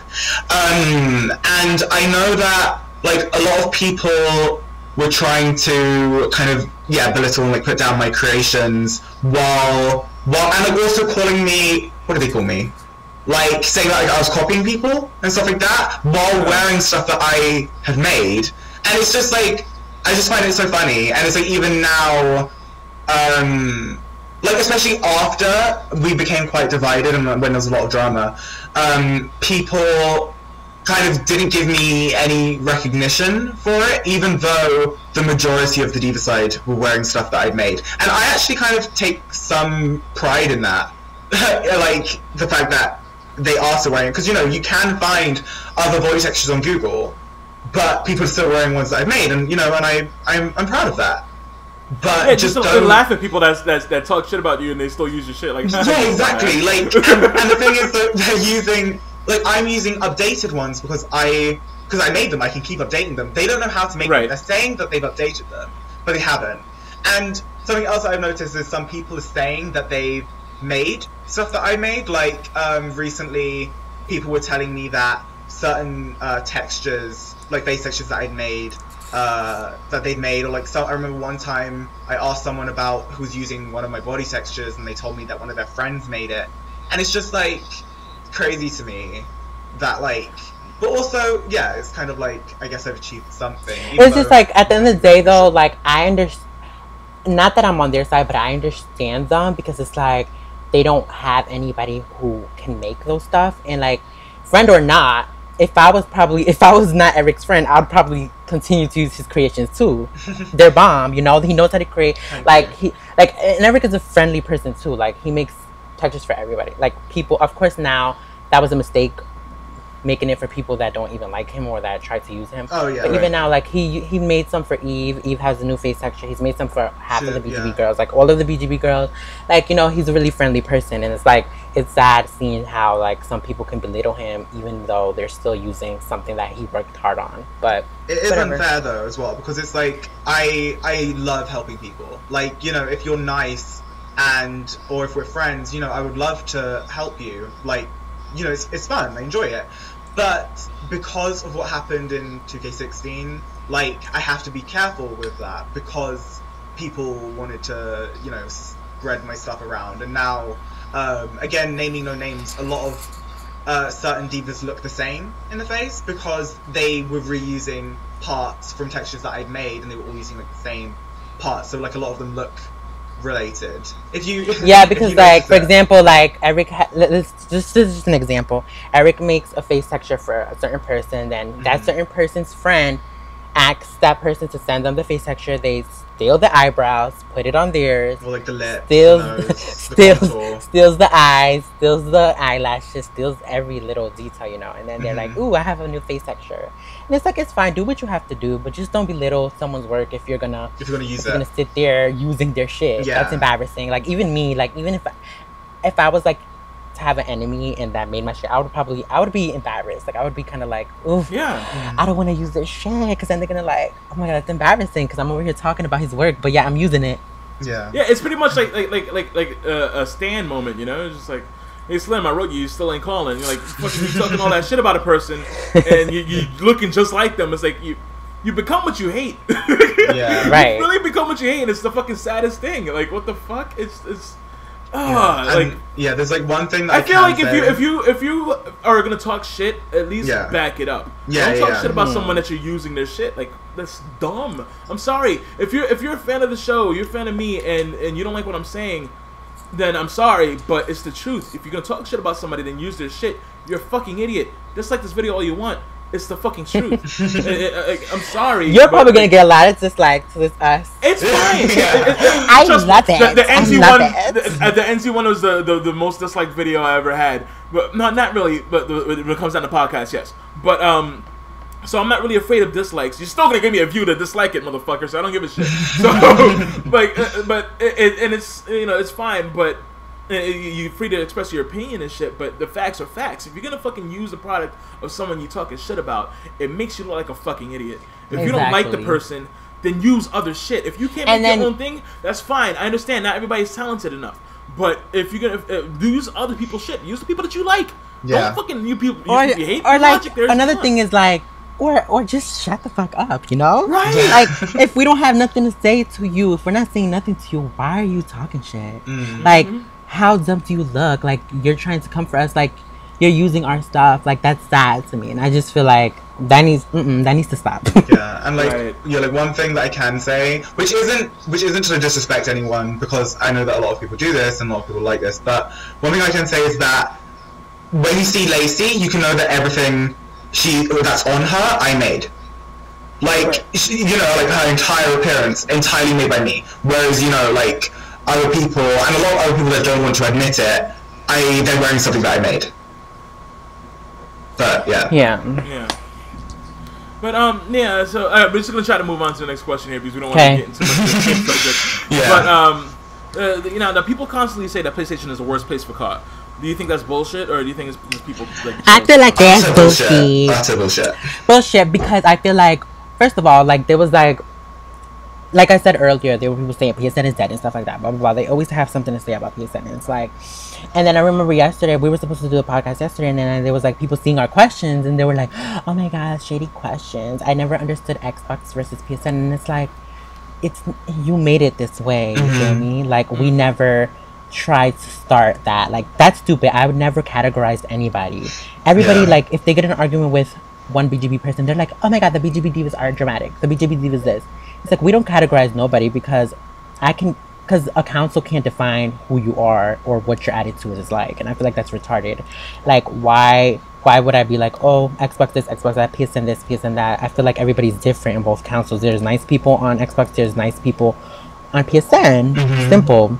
Yeah, like, I think, personally, that when FAM is on PSN, how can you say that PlayStation is dead, or, like, PlayStation is exactly. Like, they get hundreds of thousands of views on their pay-per-views, like, how can you say that PSN is dead? Like, what are you smoking? Like, I think it's just a loyalty thing where, you know, the tribe that you're in is the one that's automatically the best. Like there's some people that will be like, oh yeah, fucking the people that live in America will be like, oh, America's the greatest country ever. You know, some people in Canada would think differently. Some people in the UK would think differently. And we'd be right. Right. I'm kidding. I don't know, Brexit. You know what I'm saying? But still, Trump. Okay, whatever. But still, like, you know, some people will say whatever they're in is the best thing ever. Some people will think, some men will think, men is the best thing on this planet. Women will think that differently. You know, blacks will say, oh yeah, it's good to be black. We're the best dancers, best fighters, yada yada yada. And white people will be like, yeah, well, we got great credit. You know, also the fucking bullshit. And you know, everybody wants to think that whatever they are is the fucking best. And fucking police are better than firefighters. Firefighters are better than police and shit like that. Where the truth doesn't matter. It's just that whatever you're involved in is automatically the fucking best. Yeah, which I mean, which I get. It's just I wish that people would stop like saying that kind of thing. I mean, like it's dumb. Oh yeah, very dumb. But you know, you can't really. It's very difficult to win an argument with a smart person, but it's damn near impossible to win an argument with a stupid person. Yes. Yeah. So because whatever they fucking believe is whatever they fucking believe. To them, it's fact. No matter how many facts you show it to claim otherwise, but they're just like, nope. Trump's the next president. But all right. So now this is for Charlotte. What do you think or say to people that come up off you, and then what? And the left and had what the fuck are you saying, Candy? I like Candy. Come up off me. All right, so yeah, no. Just, like on BGB. I think it's something where it was like how people were using like the face textures and all that. Okay, yeah, I think I know. Like, I think she's talking about basically like I've like, you know, recruited people on BGB before, and then they ended up basically being enemies. And it's like, you know, this is the thing about it. Like BGB, we upload slowly and stuff, but like we're known like in the diva side of the community. People know us. People have heard of us, and it's like I've had people that I've signed to BGB before, and like you know, we retweet this stuff, support them, and then other people like give them textures all over the community. Yeah, give them textures. I made textures and face textures for them, and like after that, like they turn into like, you know, they turn, I guess, fake, and they turn really like crazy, and then they start like, you know, joining like other people that are like supposedly our enemies, but like then they start hating on us, like, and I feel like I think that's what Candy meant. Like I just feel like, you know, why pretend to be something you're not? Why try to be our friends for like face textures or for relevance, just to turn on the same people you were talking about? Because I've had people join BGB like, you know, talking about a certain group, like, oh my god, they're evil, fuck them, this and that, and then as soon as something happens, it's like they hate us, and then they're with them, like BFFs with the same people you were just talking about. And I feel like that's sad. Like, what is wrong with you? But I'm wondering if someone recently, again, of course I'm not going to mention any names, and I'm not going to like shade the person because I'm just gonna speak the truth. Someone recently kept telling me that I shouldn't be talking to a certain group, that, you know, they're just using me, that they're not really my friends, like stuff like that. They went on about it so much, then as soon as they left our group, they went straight to those people that they warned me about, and I didn't get it. Like, how can I trust you again, or how can I take you seriously when you're going to do that? So yes, now I had to block the person. Is that this community is about like, there's a lot of followers, you know, and it's like people try to like, why? It's the internet. Yeah, it's the internet. Like they just want like relevance in this group, and it's like, okay, BGB have helped you, BGB got you out there, but like I guess they want more. Like they want to be, oh, let's go to this league now because they're really popping. So it's like, you know, people just think about themselves basically. They just do stuff that'll benefit them, no matter if it's losing friends or, you know, making.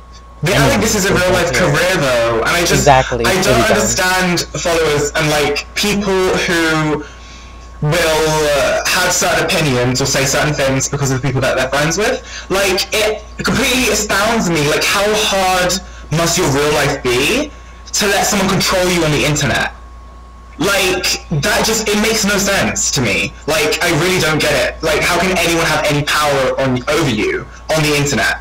Right, yeah, I don't understand it. Like, there's some people that you could be like, oh, yeah, sure, I'll influence everybody else to hate you and shit if you don't agree with me. But still, that shouldn't even fucking matter, because guess what? You can just turn off your fucking device and be done with it. There's some people that I don't like in this community. I can't say I hate, because that's a really, really hard word.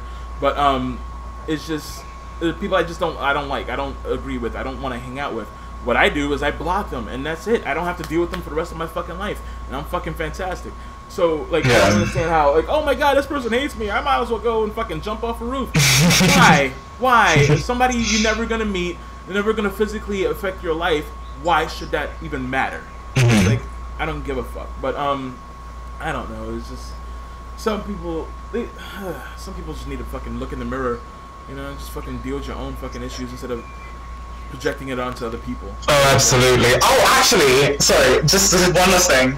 A lot of people, especially like a lot of arguments that I've seen, something that I've noticed, a lot of people will project their own issues onto people, like, especially when they argue. Like, they'll bring up something that, I guess it's like a Freudian slip in a way, in the way that, like, they'll mention something that they're struggling with and put it on you and try and offend you with it. And they do it so much, and I find it, I don't even know if they realize it. Like, when they say stuff like, that's why you were suicidal, or that's why you're depressed, like, stuff like that, it just makes me think you must be projecting. Right. Yeah, but, just, yeah. I'm like, yeah, just, well, then fucking yell at yourself. Yeah. Which I guess is kind of like what they're doing in a way. I don't know. What do I know? I'm not a therapist. Right, but let's just like move on to more positive shit here with this question. Yeah. We're only halfway there with Candy's questions. But the most creative in making attires from like, what do you think? Like Xbox side or PlayStation side? I know, again, we're all on the PlayStation side, but if there's anybody on Xbox you want to shout out, go right ahead. Well, I feel like both councils have talented people. So yeah, some creators from Xbox I like I said earlier, Karma Sutra. You know, who else? I can't remember a lot. I like Larissa's outfits too, and Annie's outfits. Yeah, but I mean, I wouldn't mention them. Yeah. But my favorite person's outfits is definitely Charlotte, of course. I mean, I don't know if you've seen stuff that she's posted, but I really like it. Yeah. One of her characters. Thank you, I love yours too. Thank you. So, overall, like PlayStation has Xbox beat. Okay, something I will say. Overall, wait, what do you mean? Overall, like more. Oh, which has the best? Yeah, exactly. This is the thing, though. I feel like the PSN Divas community is really small. Because if you notice, it's like the BGB Divas. Then it's like Kimberly and Megan's group, you know? And then, like, I don't know what else. I don't know what other groups are there. Like, there's like maybe there is many, but I don't really see them on Twitter as much. Because I know the PSN community is really big, but not on Twitter. So I'm not sure. More off of Twitter. But, I mean, of course, like, when it comes to who's better overall, of course it's everyone's opinions, and yeah, Xbox has some amazing creators, but, I think let's say PSN, just because some of the stuff, like, some of the stuff I have seen on Xbox, is kind of similar.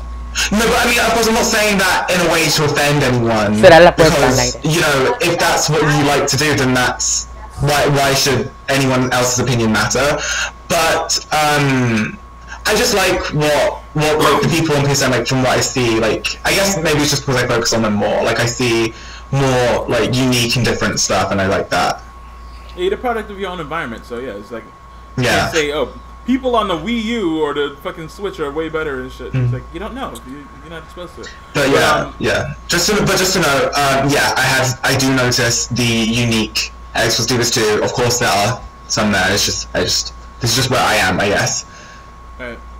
Okay, so alright, now the top 10. I don't want to use 10 because it's probably like too much to name and shit. But the top 10 male creations. Top 10 male creations. Like, not necessarily male cause. Like, it could be something that like a diva had made that's just a male cause, not like a man behind it. You know what I'm saying? Mm-hmm. Charlie, do you want to go first? Okay. I like Eric's cause. He has a lot of male cause. I'll link you to them, Nova. All right. I like I feel like in appearance wise I like Nick Virtues, even though I don't really know him, or I like his creations, and I don't know who else. I'm not sure. Well, I mean, I like Black Heron's like masks and stuff. Like, I know that he does them from scratch. Like, I remember seeing a sped up video. Wait, where was this posted? I just remember seeing like a sped up video of him in Photoshop, like making the mask, and I thought that was really cool. Like, because I mean, like I don't do things entirely from scratch. I'll get materials and cut them out to form my outfits. Whereas he was doing them completely from scratch, which is very like amazing to me. I do also like Nick Virtue, and again I like Nova, and shout out to Alex Nova. and Rannick, and and I already mentioned Dawny and Aster and Zane. They are Xbox superstars who I really like their characters as well as like their cause appearance. Okay. Yeah. And now, let's see here. All right, now, what do you think about the superstars who are constantly worried about how people are dressing their female superstars? I think we already established that with the whole, wearing the lingerie and the swimsuits and all that stuff. Mm-hmm. All right, now, do you think it's important to also have a presentable creation, like, instead of viewership or shows? Wait, what, sorry? Like, to have a presentable creation, like, to extend the viewership of shows. Like, let's say, for example, I think what she means, like how we were talking about the whole graphics thing. Like, if people complain about graphics, do you think that you should just, like, go ahead and buckle down and try to create better graphics, or you just stick to whatever you know best? Well, I mean, I guess this kind of does link back to like what I said when it comes to taking people's critiques on board. But like when it comes to graphics, it's not easy for a lot of people, and I get that some people might struggle with that. I mean, I think that if someone does critique them on that, I think that maybe that could be something that they could try out and experiment with. But just, I don't know, in my humble opinion, it's not the biggest thing, at least that I look to when it comes to a show. I mean, of course, again, it is kind of important, like it does kind of improve the overall look of the show, but again, it's not the main thing. Like, my main thing is the characters, the cause, and the matches. Alright, so, alright, now, this question here, alright, now, the biggest douchebags in COD, like, who do you... that feel like get too much attention for being dicks? For being dicks? I don't really know. Charlie? I know there's a lot of... I mean, not that I know them personally, but I see talked about on Twitter, like... I know Ends. Who else do I see talked about on Twitter? I'm not really... What was that guy that... Was his name Duke or something? Oh, do you wow. remember? Like, I think he was... People spoke about him quite a bit. I don't really know. Yeah, like I said. Alright, now this... Do you know any superstars that have said some things that maybe we should know? That you should know? I don't think so, because I've been out of the loop when it comes down to diva beef, so I really just... I'm out of there. When it comes to a lot of beef, because I see a lot of shit like, oh, the drama on the timeline, and I'm looking at my timeline like, bitch, where? I don't see... But like, I have to ask people what the fuck is going on. But when it comes down to the next question here, this is another one. Name those face texture thieves. Go! Oh my god. Spill that fucking tea! Wait, who asked that? Huh? Was that anonymous? Is it anonymous? What was that? Is it anonymous? No, that's from Candy. Oh, ooh. Face texture. We're like 2/3 away of Candy's I feel like questions. it's half. I feel like it would be too much to name. Yeah, like okay. Everybody wears his stuff now. Okay, you know who the fuck you are. You know what I'm saying? Like, fuck that. They know who they are, but the thing is, it's if you look for it, it's kind of obvious. Like, especially when you see people next to each other and they look similar.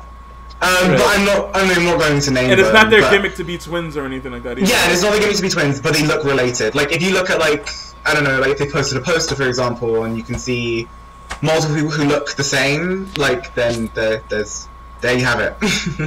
Okay. But, yeah. And now, this is the same thing as the overrated thing, I guess, if you could take it like that, but the people who are praised too high for, like, their position in the community. I don't want to name names. Yeah, all I'm going to say is that they should just... People need to, like, for events and stuff, people need to look outside the box and stop using the same people. Because it gets boring and repetitive, and they're not the only ones that know how to put on shows. Simple. Yeah, and I think, especially people would notice, like, PSN divas more, especially when it comes to that. Like, contact us, like, because we don't always know, like, if there's an event happening or something, like... Yeah, sometimes there's also like superstars. Like, I mean, not this in general, but sometimes there are superstars that are really like stuck up and like really evil. Like they start belittling like PSN divas. Like they be like, oh, they just name the divas that they think are the best, and then they be like, oh, they're the only ones that can wrestle, this and that. Yeah, a lot of PSN superstars do that. They kind of forget about the PSN divas, and they just look at the Xbox divas. And I mean, of course. That there's nothing wrong with looking at their Divas. It's just that it would be nice if they acknowledged what we're doing too. Right. Yeah. I get it. There's just sometimes where people got to look at not what's popular, but what's actually good. Think with your own brain of what you like, and not just like, oh, well, this person has a lot of fucking followers and subscribers. I'm gonna like him too. I want to be part of the cool kids. Please like me for liking him. And it's like, no, like, just like what you like. There's some people that I follow on Twitter that don't have that many subs, or people that I have in ME that don't have that many, that's not that popular, but I like their work. Mm-hmm. When it comes down to the people that you're saying, oh, like, stop having the same people in every event and shit like that, I get that, but then also there's something where you like to work with people that you know how they work. Where, you know, I understand. You know this person's going to get their match done ASAP. If not, you can contact them at any fucking point asking for it. Because there's some people that are wild cards, and they're just like, okay, fucking, sure, I'll give you a chance, but then it'll take a month to do their fucking match. Yeah. So, you know, it's but still, you got to learn to experiment with that and have some new blood in there every once in a while. Make it fresh. But, yeah. All right. So now, what do y'all think of some of the ex-BGB members? Damn, you just can't be asking for drama right now. I don't. What do I think? I don't think of them. I feel like they're, they know what they did, and they know that, I just feel like I can't even worry about them, because it's like, just do what you want. Like, I feel like they should have been honest from the get-go. Like, if you felt that type of way about our group, you should have said that from the beginning. Instead of why are you using there? us, instead of using Eric for his textures and then bouncing back to people that you talked shit about. I just feel like I don't really care for them.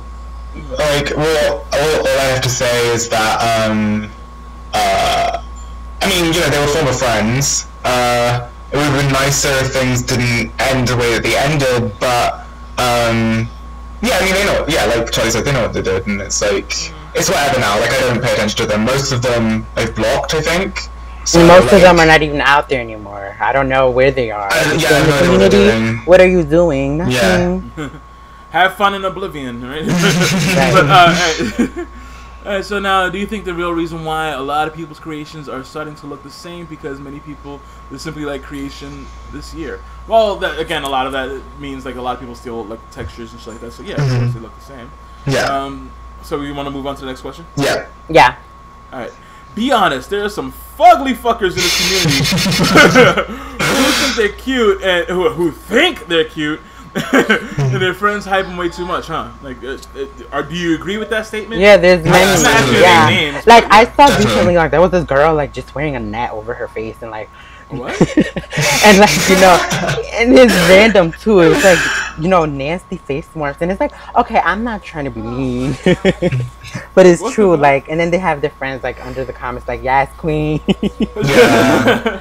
I get it. You loyal to your friends and all, but, that's fine and dandy, but, like, be honest. Bullshit. Yeah, don't, like, tell them that they look good if they don't look good. Like, I think that, maybe this, again, will sound biased, but I kind of feel like BGB has some of the, like, prettiest divas. in it, and because we will help each other. Like, you know, if we don't like what someone is doing, like, we'll help them. Like, yeah. Whereas no, but like literally, they'd be like some weird looking cars, and it's like I'm not gonna knock them. I'm never rude. I'm never rude. Like, ew, bitch, you're ugly. Like, everybody has their preferences, but it's like there's literally people under the comments talk about, yes, queen, go off. Yeah.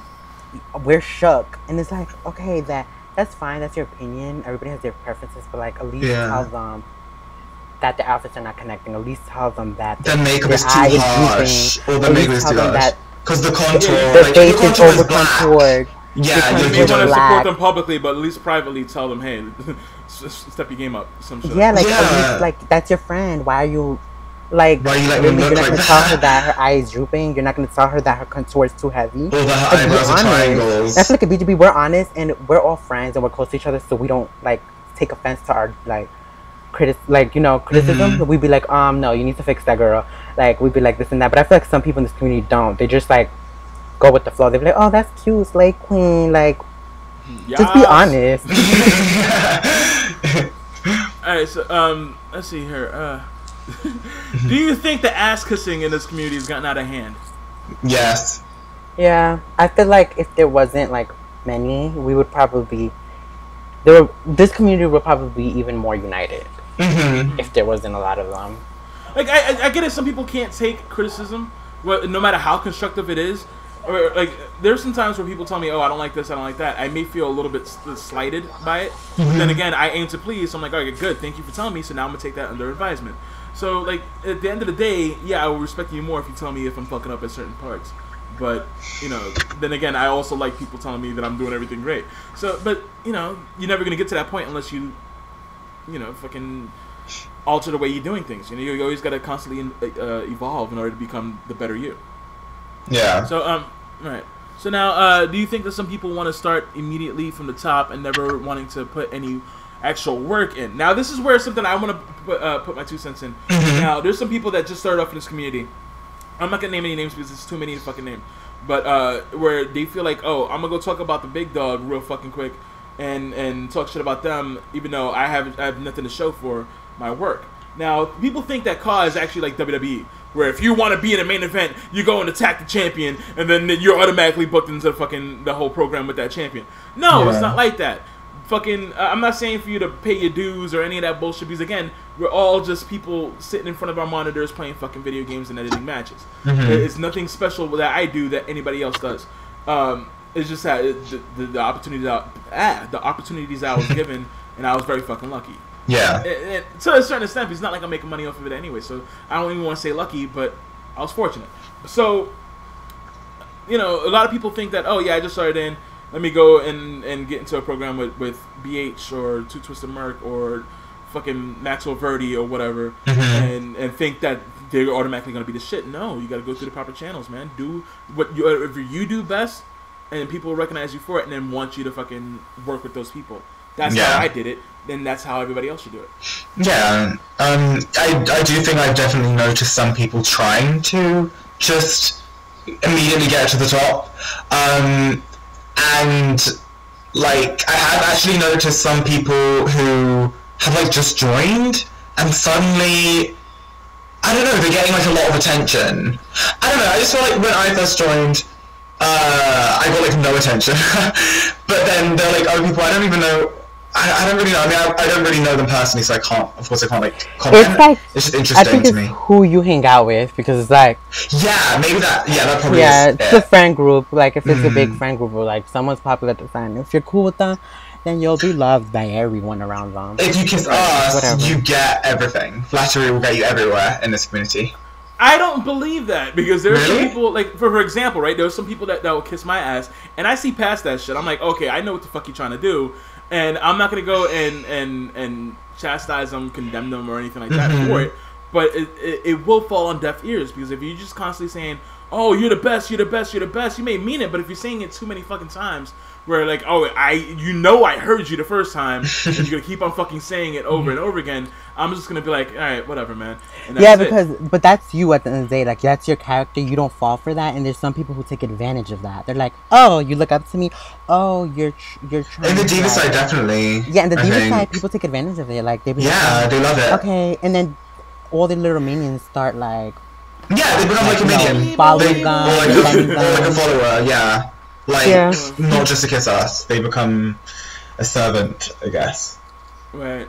Alright, so now that was like the last question from Brown Sugar Candy. Let's give her a round of applause. Because that was a magnificent journey. Juicy questions. We love you, Candy. That was a fantastic voyage that we went through to go through all those questions. Queen of questions, yes. Go off, Candy. No, but for real, Candy, make your own podcast. I would love to listen to that shit. So now, this is from Striggs, where Striggs X, when he is booked at college, Striggs, what is the most interesting feud that you've ever been in? This is for both of you. Feud. Wait, this is like in leagues and like right? Anything. It could be something in your own personal channel, or it could be on any other car show or anything like that. Well, I haven't really like with my YouTube. That's the thing. Twitter really like stopped me from being on YouTube so much, and it's like I do events here and there and stuff like that. But like I never really told stories like I used to on Twitter. I mean on YouTube. So it's like, but I'm starting. Like I'm gonna start. Like I have a match with Lacie coming up. Everyone better watch. It'll be on my channel.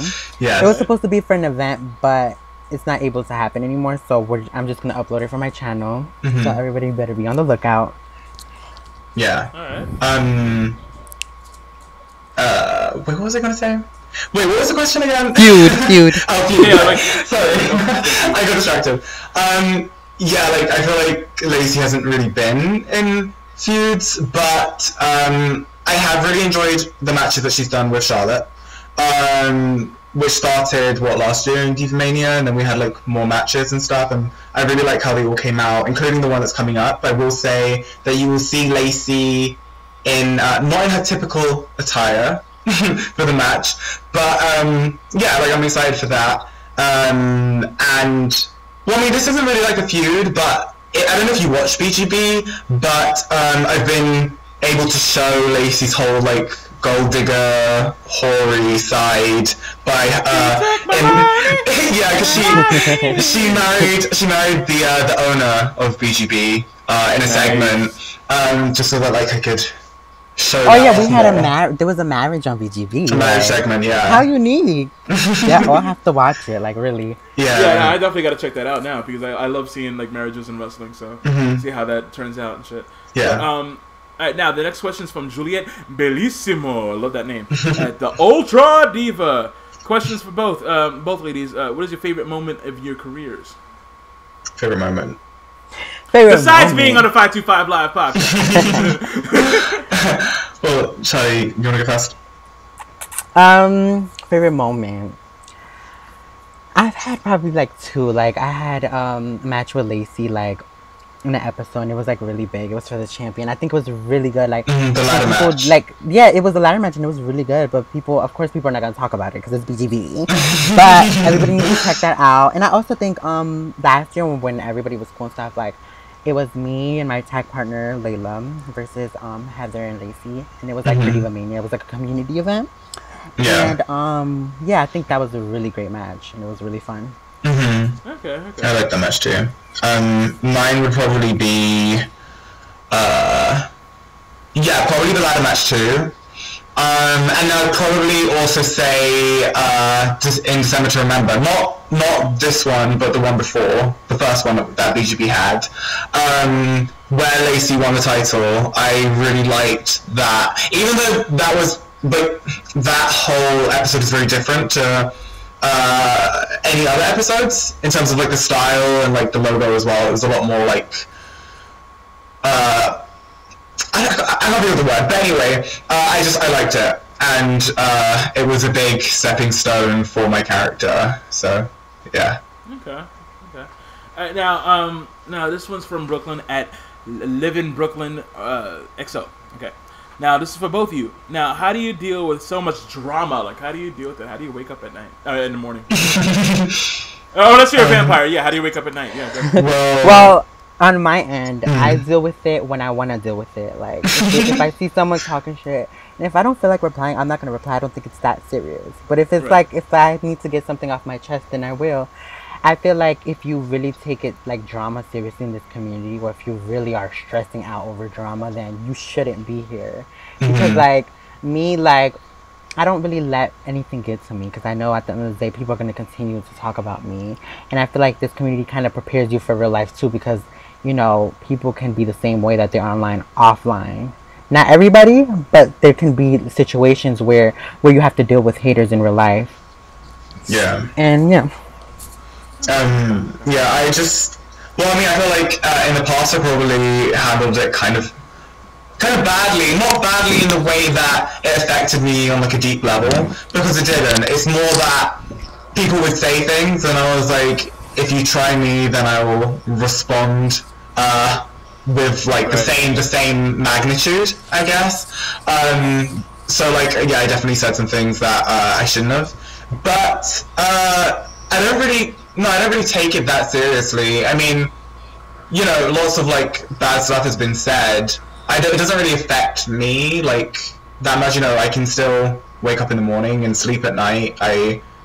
I'm not hurt by their words. But yeah, you know, like Charlie said, like it's not a big deal. But if you are getting that like heated and that angry over a video game, then yeah, you shouldn't be here. I mean, like, that's insane. Come on, it's a game. Like, why are you so angry? Like, yeah, I feel the same way. But like back when I first started this community, people gotta understand, right? And I'm not using it as an excuse, but it's just to understand where I come from and how I deal with shit. I'm from Brooklyn, right? Born and raised in Brooklyn, New York, where if something was done to you or yours, like, you have to retaliate. You have to make sure they regret doing what the fuck they did to you. Yeah. So when it comes down to the internet, where people, you know, the technology of choking someone through the internet hasn't been invented yet, so they feel like they can say whatever the fuck they want, right? Granted. But then again, I'm from Brooklyn. I grew up as a fat kid. I had comebacks like for days and shit like that. Now that, you know, even though that I'm healthy, I still have that mentality. So when someone says, "Oh, fuck you, Nova, you're a piece of shit," I'm like, "Well, fuck you, you fucking bitch," and I have to take it back.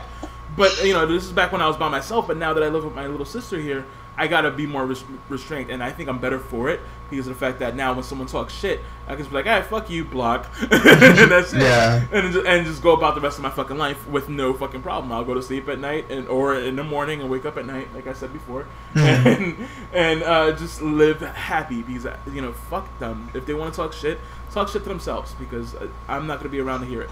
Oh, don't say everything, girl. Before, I definitely felt like you're gonna be people stalking, writing everything down. I don't know. It's like before it just didn't really seem that simple to me to just block them.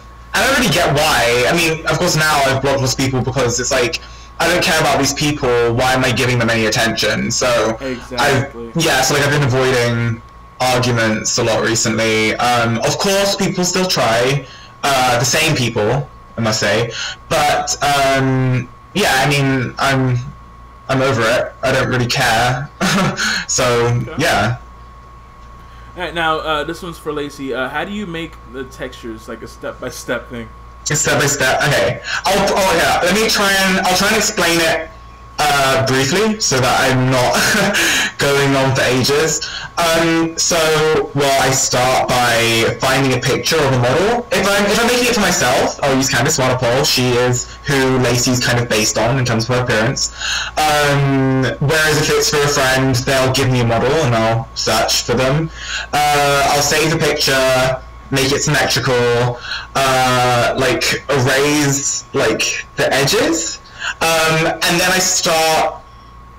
Actually, this is where it gets kind of confusing, because again, I often feel like I don't really know what I'm doing, but it just kind of works out. I just like keep doing whatever, and then it comes together. But a large part of it is hand painting. Like, when it comes to the makeup... No, I know, but I can tell them about... Well, you know what? Why don't you link me to the YouTube tutorial? but this part I can tell them because, I mean, I can't... This isn't something that you can replicate exactly, but I hand paint things. So, you know, like, I'll paint, like, the makeup and, like, the contour and, like, yeah, that's all I have to say. But it does take a little while, and if you don't really know how to paint in Photoshop or in GIMP, then it might well, at least doing it the way that I do it will make it kind of difficult. But yeah. Okay, so now, all right, now this one's for Charlotte. Like, how do you feel? Like, is the hottest Latina redhead in this community? I feel very great, and whoever sent that in is really like. Awesome. That was Brooklyn. Yeah. Accept. All right. Accurate. Let's see here. All right, now Lillian Brooke at Lillian Brooke WWE. Wow, really? WWE? Nice, awesome. All right, now both of you, how do you keep the creative? What? How do you keep the creative that you had from 14 and still bring it back to the brand? Just they mean like a brand new game, yeah. So like keeping the style and like the look, is that what they mean? Yeah, I guess so. Like how you stay consistent from 2014 to now. Yeah, I think it has to do with like your style and what you like, because like I still make stuff that are similar to what I used to make like on Paint Tool. It's just about what you like to do. It's your style, because your style can't really change, you know? Yeah. So you're gonna always carry it with you. I get that, you know, some people evolve or devolve in some cases. Just kidding. But I think when it comes to like 2K14 to now, I don't know. I think it's just that I never got tired of doing that similar style. So it's like I was just able to replicate it and continue it, but also at the same time let it evolve into what it is now. Yeah, I just staying excited about it, I think, is a big part of it. Of like keeping. It's all about morale, right? Yeah. Yeah. Okay. Now, Angelina Williams at X Lovely Angelina. Now, what do you think? This is a series of questions here too. All right, now, what do you think about the drama? Honestly, about, and do you think that PSN versus Xbox is just? All right, we already established this question here. We already answered it. Now, Lacey, how do you feel about Attire's what? How do you do? Oh, okay. How do you make Attire so perfectly and then don't reuse certain patterns or formats? Oh, okay. Well, something that I do is whenever I do something that I do is that whenever I will make outfits, I never really save materials.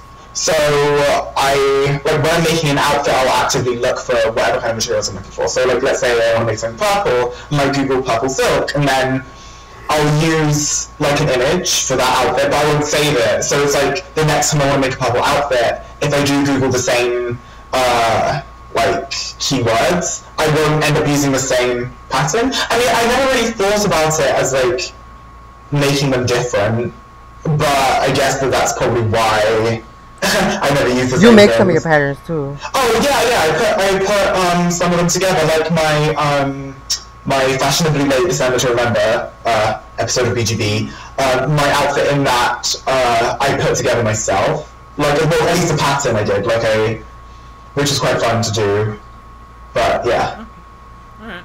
Now, Charlotte, what do you think about the fake people using your tires for something else? I guess we already answered that too, right? My tires for something else? What? Yeah, like people that fake people using you for tires and stuff like that. I don't care for them. Now back to Lacey. How does it feel to be a famous person in the community due to the textures being used and still having to deal with the shit talking? Yeah, I mean, like I said before, I guess I do take some kind of pride in the fact that people use the textures. Most famous, I don't believe so. Because, again, like I said, I don't think I get that much attention, really. Even though you should, because there's some people that walk around being mediocre and they get praised. You should, because you actually have talent. Just my opinion. Thank you. But yeah, yeah. Then the last question from Angelina is for the both of you. How do you girls stay so pretty? Good morning. The fact you need to have good taste. You need to know how to dress. Go out there putting patterns and shit, which is not a bad thing, and y'all could do that. Oh my god, I always have to explain myself when I say that, because people take it so they're like, but I do when I do this. No, I'm not knocking anybody for doing that. Yeah, it's not just don't judge my don't judge my creations if what you do is simple and I can do. You know what I mean? Yeah. Like, I have no problem with people who are simple or like basic in their attires. Do what you gotta do, but just don't knock me for my creations when you don't really even go in depth with yours. Yeah, whereas we put so much detail into our outfits and spend long amounts of time making sure our cores look the way we want them to. Like, so yeah, don't be judgmental. Okay. All right, now this one's from Justin Harris at Justin Harris 2K. How do you feel? I'm sorry. How do you see women in COD progressing in the next couple of years? How do I see them progressing, or how do I want them? Like, oh well, I guess they're the same thing. Okay, well, I just feel like none of us are really, or none of us are precog. You know, we can't tell. So. Okay, I just would want like people to like be more accepting. Like, you know, if someone wants to do something, let them do it. Don't, because I know that there's a lot of superstars that I remember. Lacey did a bra and panties match with Heather for an event, and people were like, "Oh my god, this match is too dragged on, this and that." Like, why are you knocking someone's work? Like, let them be. Like, just support. Like, you could give them criticism, but don't knock them. Like, I remember one time I had a match. I mean, yeah, I remember y'all were there, but just for Dystopia, for whatever. I had a match with Paris, and there was just one time where I kicked out on a 1 count, and I should have kicked out on a 2 count, and then I saw like this person in like in the stream talking about, really, 1 count? Oh my god, that, like, really, out of all the good things I did in the match, you're gonna focus on that negative one? Like, why are you so mad? Utterly ridiculous. Yeah, but yeah, I would want the community to be more accepting and more like kind to each other, and just be yourself instead of following the crowd. Only because one group of people don't like another. I'm more supportive as well. Yeah, don't be a hater. Yeah, I would like to see it unified more, but I don't think that would ever happen, really. Well, I mean, you know, with other people, maybe. I don't really see that happening with us, though. Alright. Okay, so, yeah, it's not impossible, but it does take a lot of work, and each person has to do their own part. You know, pay the shit forward. Like, treat people how you want to be treated. I've said that a bunch of times during this episode and a bunch of other episodes too, where it's just like, people don't understand. Like, how is it that you're gonna go and talk shit about someone, but then can't accept it when someone does that about you? Like, no one here is perfect. No one is perfect. Yeah. Not even me, and I know it's very hard to believe that I'm not perfect. But really? So, yeah, I know, right? It's crazy. Like, my middle name is actually perfect. It's fucking weird. Anyway, so but you know, you just gotta look into the mirror and deal with whatever insecurities that each person has, and you know, just work from yourself, and then everybody else will be better for it. I don't know. I'm not a fucking. I'm not a leader. I can't, like, you know. I had a dream and all that shit, but anyway, next question. This is from the champion at the Clark Edwards. How about them Yankees? None of you guys are from New York, right? So I am. Oh, okay. But I don't keep up with that. What's a Yankee? Yankee is a baseball team from New York. Okay. Baseball team. Oh right. Okay. I don't keep up with that. Yankees also a slur they used towards Americans during the Revolutionary War from the English, so yeah, you should have known that shit. Oh no. Now this one is from now these series of questions. Oh my god, are we ever gonna finish with these questions? Let's see here. We got 2 more pages left. All right, so this is from Joyce at the Joyce-tastic XO from Joyce-tastic XO. Yeah. Now, who are your favorites in COD? Like, in general, male, female, doesn't matter. Wait, haven't we already said? Well, I guess if you want to mixture it, because we already classified like what your favorite males and your favorite females. If you want to just put it all. Okay, well, my favorites are Lacey, Heather. I like Eve a lot. Native. Yeah.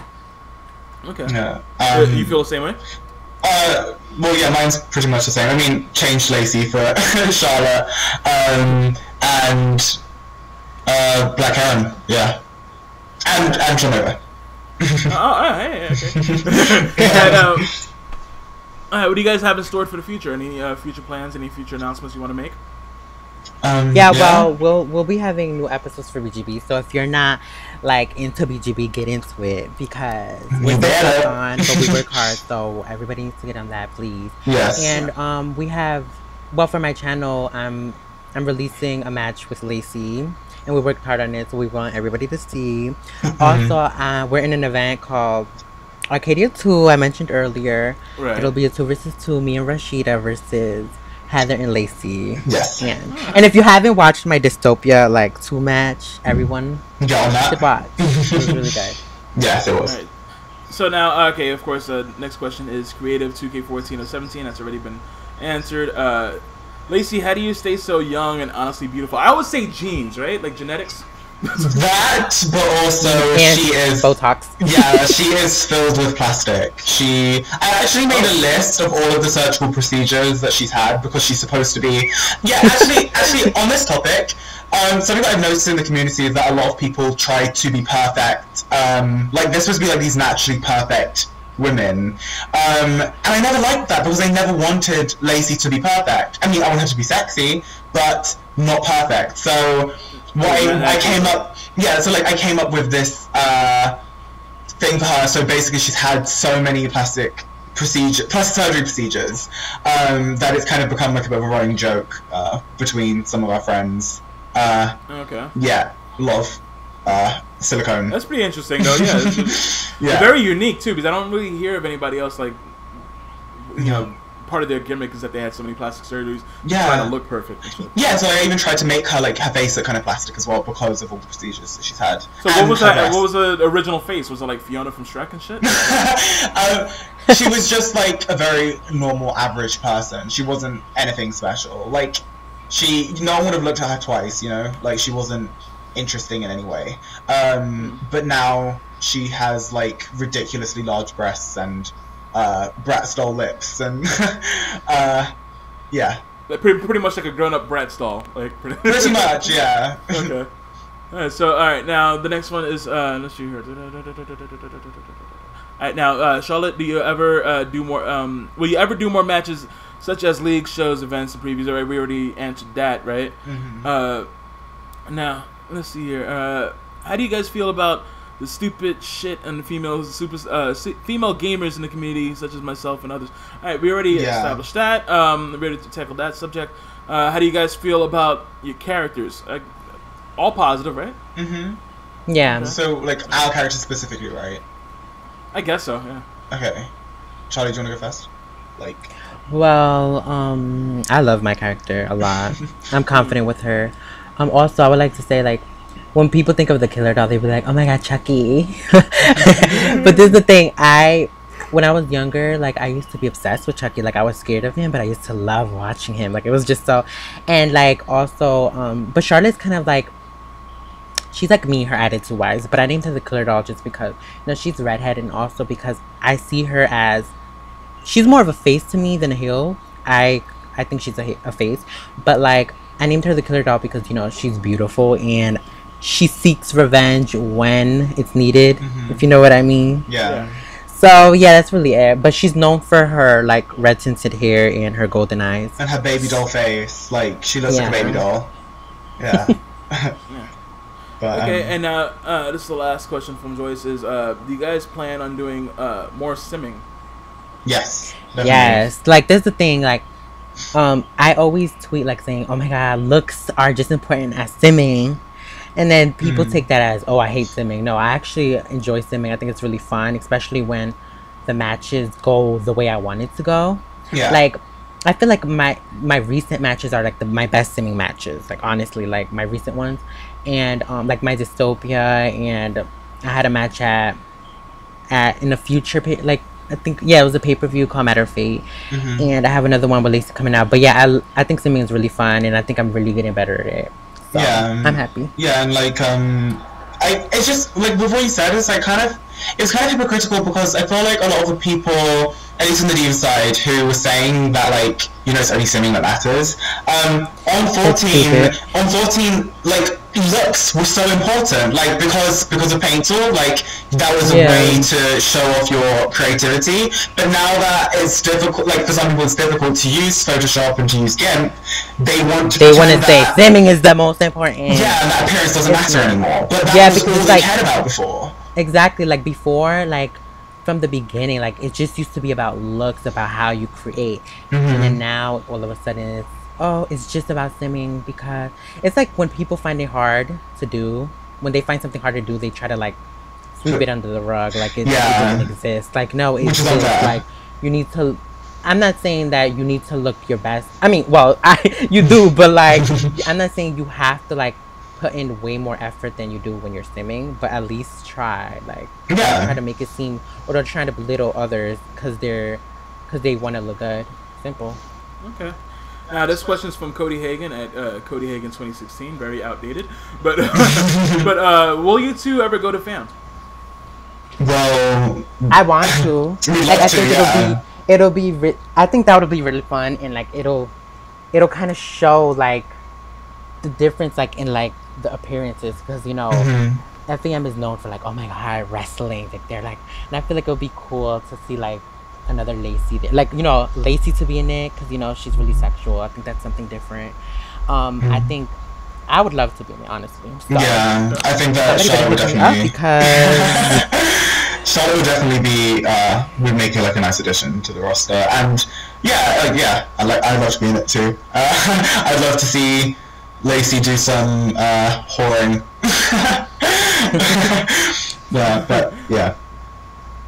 Ron would be like, I got $50.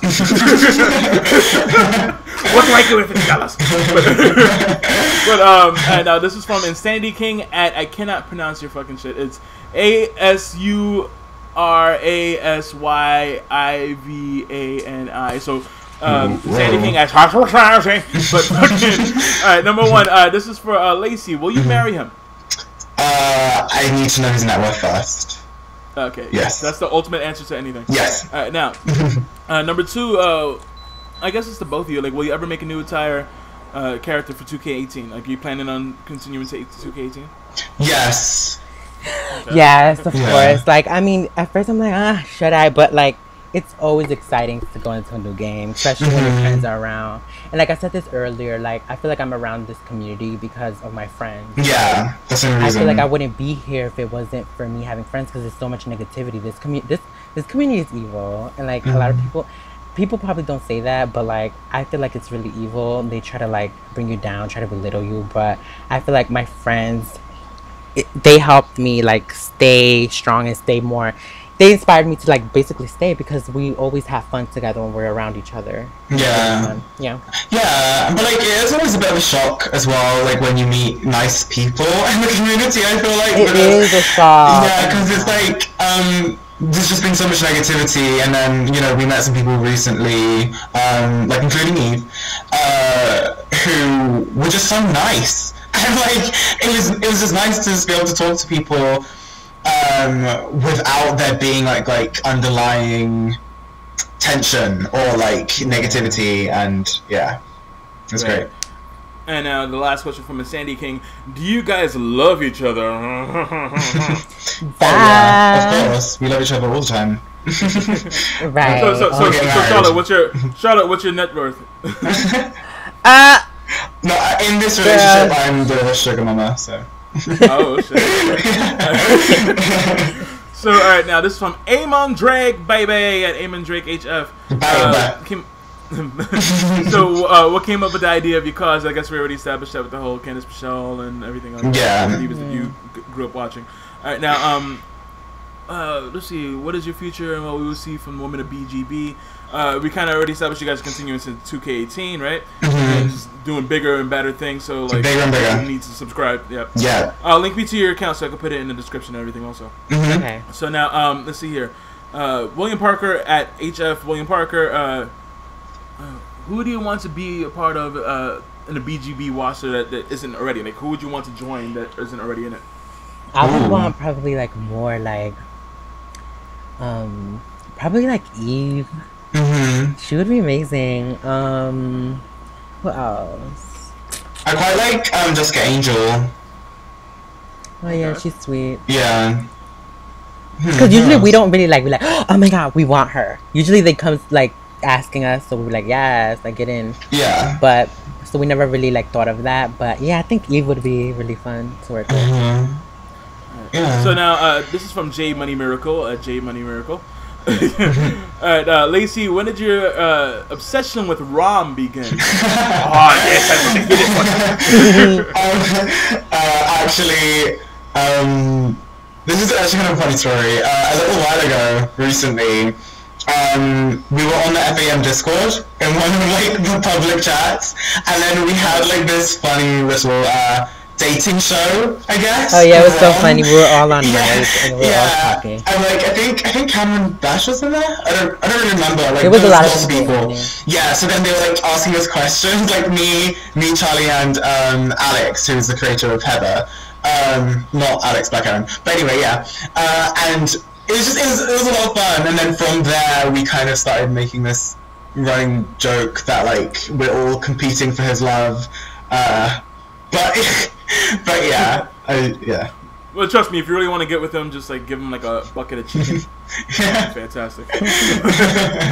Like he's a sucker for chicken, I tell you. He's worse than a black person. But nothing against black people. I'm part black, all right. So don't think I'm racist. Same.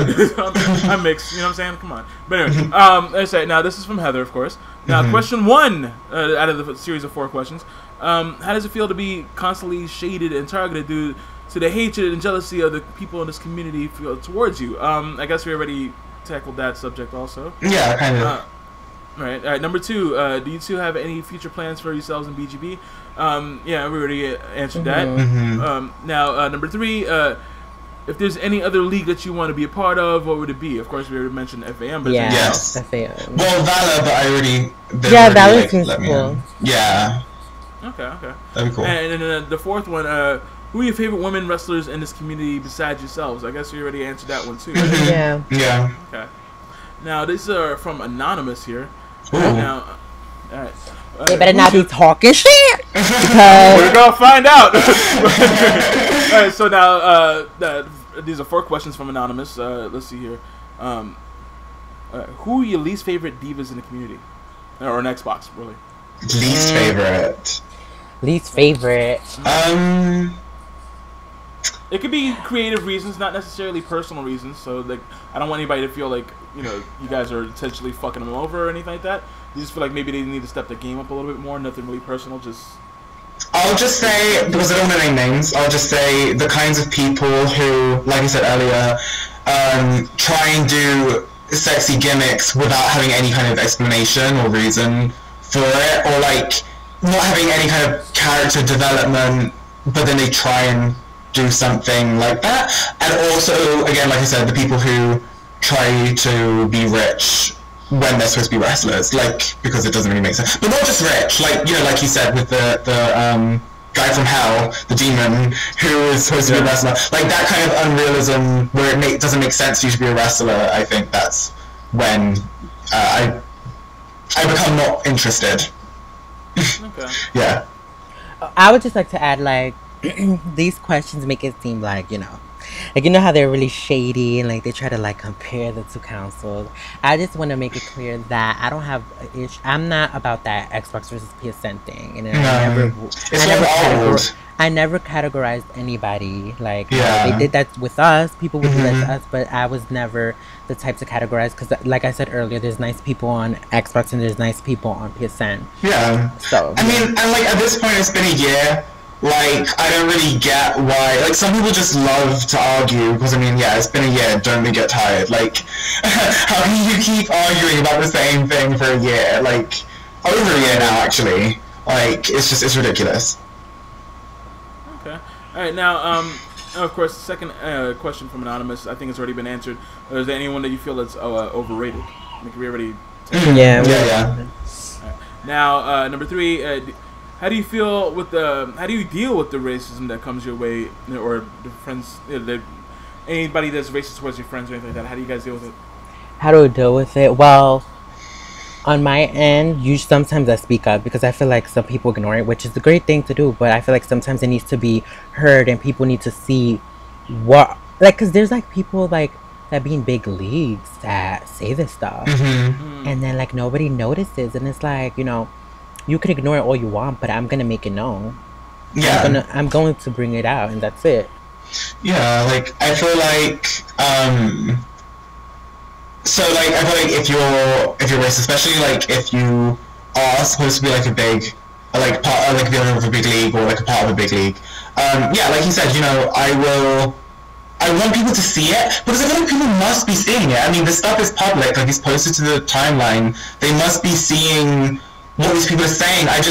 It completely baffles me that no one really comments on it. I guess it's because they have lots of friends or they're popular or something, but I just don't get how someone who has like however many 100 followers, maybe even 1,000 actually, can call someone who is Latino, like use Latino slurs, which of course I won't repeat, and then people don't question it. And it's like, to me, that makes me judge people who are friends with them, because it's like you're letting them use slurs to offend someone. Like, I just I remember don't there was get this that. time, there was this boy, he was talking about, well, they're my friends, but I can't control them, I'm not their parents. Like what? That's reasons like that is why the Holocaust can't control happened. them, but you don't have to associate yourself with them. them. There's reasons like that is why the Holocaust happened and shit like that, because they don't do nothing. They don't speak up. Yeah, and it's they like, don't say nothing. Yeah, and it's like, how are you gonna say? How is that an excuse? How do you justify yourself saying they're my friends, but I can't control them? What? Yeah, like what irks me the most about that whole discussion, I guess we call it, is that someone can really believe that what their friends say has no impact on their character. Like, if you're hanging around someone who is, for example, a KKK member, what does that say about you? That says something about you. Like, of course people are going to judge you because you're basically condoning what they're saying. And, you know, because you're not joining in with what they're saying, you're still condoning it by being friends with them. And, like, you're not even... I doubt that they even expressed that they disagreed with it. I mean, they basically said they disagreed with it in the discussion, but I'm sure that they didn't say anything about it. Whereas, you know, I have, like, whenever my friends would say something that I disagree with, I will talk to them about it. I mean, I won't do it on the timeline because it's not a spectacle, we're friends.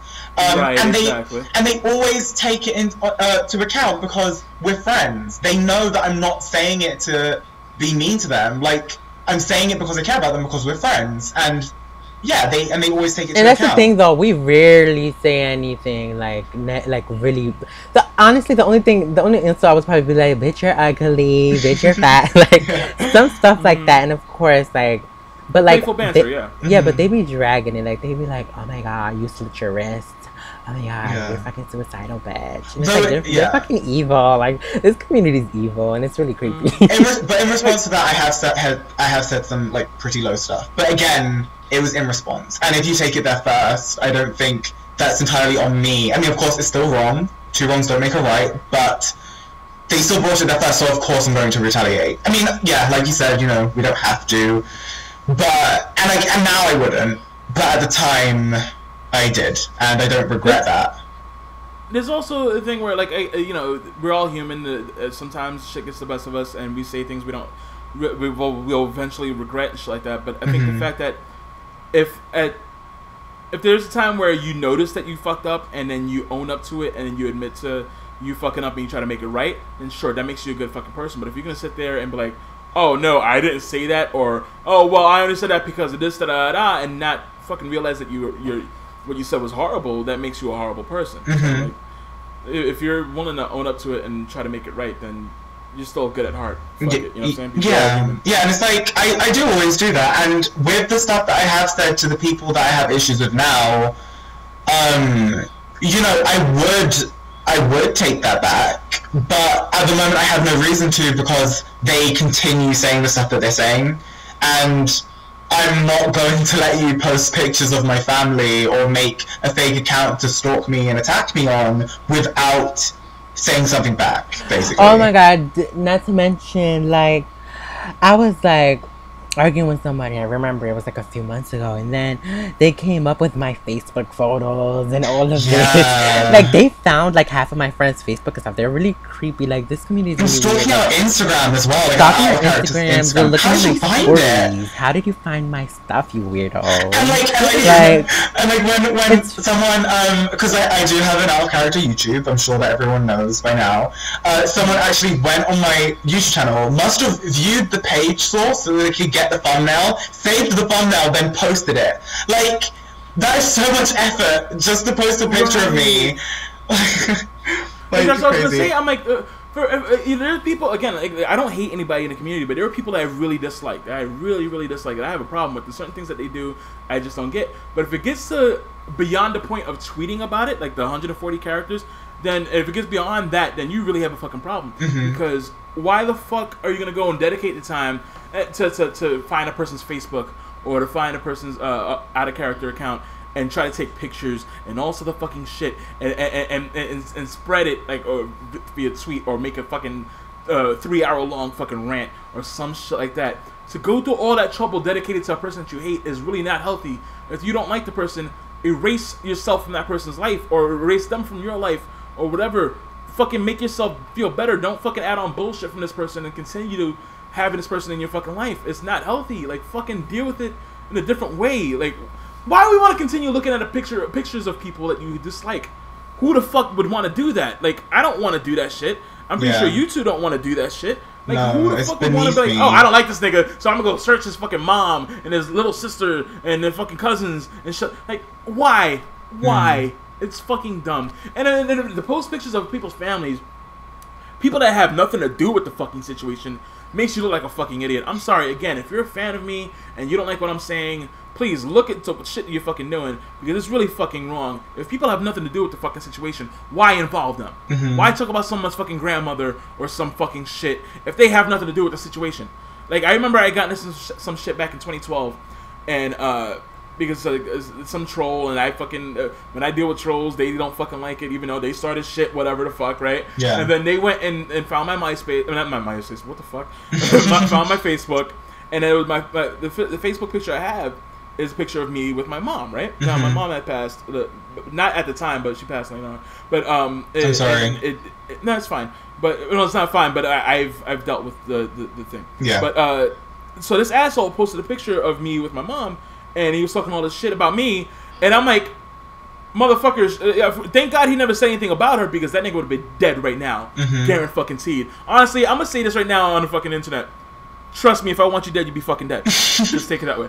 Well, you need to work with us because we want people dead. Right. No, but so, you know, and I'll admit it, because, like, trust me, if I have a reason to kill somebody, it's a really good fucking reason. So if I do kill somebody, I'll be the first one to go to the fucking police station and like, yeah, I killed him because he did this. And trust me, if I fucking go and do that shit, the jury's gonna be like, you know what? That's justified. Time served, okay? And that's it. But so yeah, this fucking asshole. You know, I guess he didn't know who he was, who she was. So like, I understand ignorance is bliss, but still, you're doing something and you're evolving a picture of somebody. You could have just cropped her out of the fucking photo and still used me. Yeah, I just have to say. I just have to say, like, this is a call community, you know? You're not going to be here for long, or your life. Hopefully not. Like, all your life. Like, just... Well, I'm like 90 in call years, so it might be my whole yeah, life. but, like, some people need to know that this is temporary, and, like, of course, you should just make the best out of it and have fun instead of being so, hating one another, you feel me? That's, like me, I defend myself always. Like, people see me as dramatic because I defend myself, but, like, at the end of the day, we all know that I don't just do it for no reason. I do it because I'm defending myself. Simple. They need to stop being so dramatic in the fucking call community. And then there's some people also that are really like stuck up and like think they're better than everybody. Like, that needs to stop, because it's just call. I don't care how popular you are. Have it be nice, you know. Yeah. Because people go through stuff in real life. People literally do call just to get away from real life. They they're either insecure or they're depressed. They try to escape, and it's like there's so much negativity in this call community, and it's like you're adding more fuel to the fire. Like, it's sad. People just need to change. Yeah. But all right, So let's just go down to more of a positive note here. Now, now let's see here. All right, now this is from Lustful Luchadora at Kylie Leville, I guess. I hope I didn't butcher your name. Now, Lacey, when are we gonna have the same sex again? Soon, darling, soon. Alright, so now, number 2, Charlotte. What is your opinion on Heather's pork obsession? Oh no, I don't know anything about that. Is that like is that like code word for something else? Like, does she like fat people or some shit? What? I don't know. Not necessarily fat people. I don't know about that. All right, now, Lacey, what is your stance on Trump being from the UK? What? Trump is from the UK? We don't claim him. No, I don't know if he actually is. I don't think he is. I think he's already trolling. Well, I kind of hope so, because then that means he's not eligible to be president from the giddy up. Yeah, but that means that he's from here, and it's just like, I don't know. Okay. You guys had Jack the Ripper too, so it's not really. Yeah. Alright, but let's see here. Is Jack the Ripper fucking fictional? I don't know. No, he's real. I'm screaming. Oh, for real? Me and Eric were having like a huge debate last time. It was about like America and like the UK, and I was like, okay, but you guys have a couple that fucking slit everybody's wrist and fucking killed them. And then he was like, okay, but y'all had that clown that raped and killed. I was like, oh my god.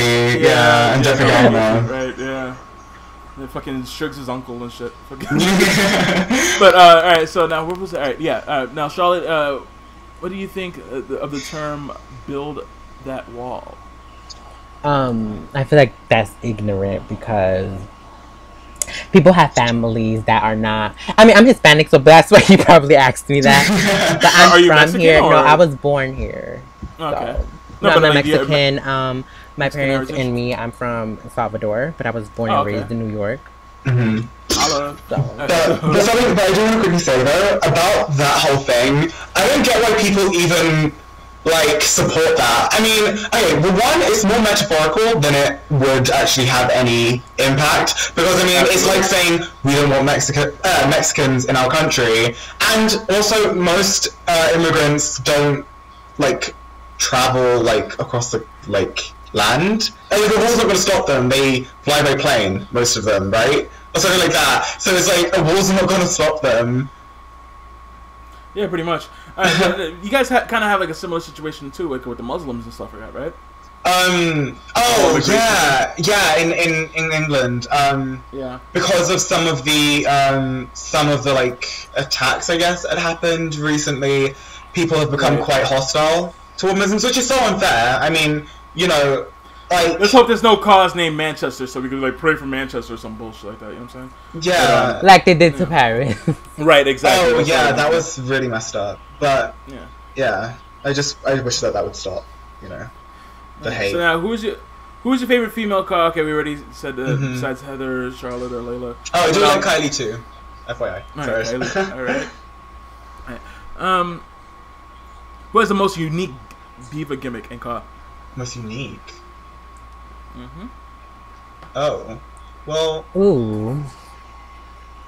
I guess that would be like the most different. I don't know, that's kind of a hard one.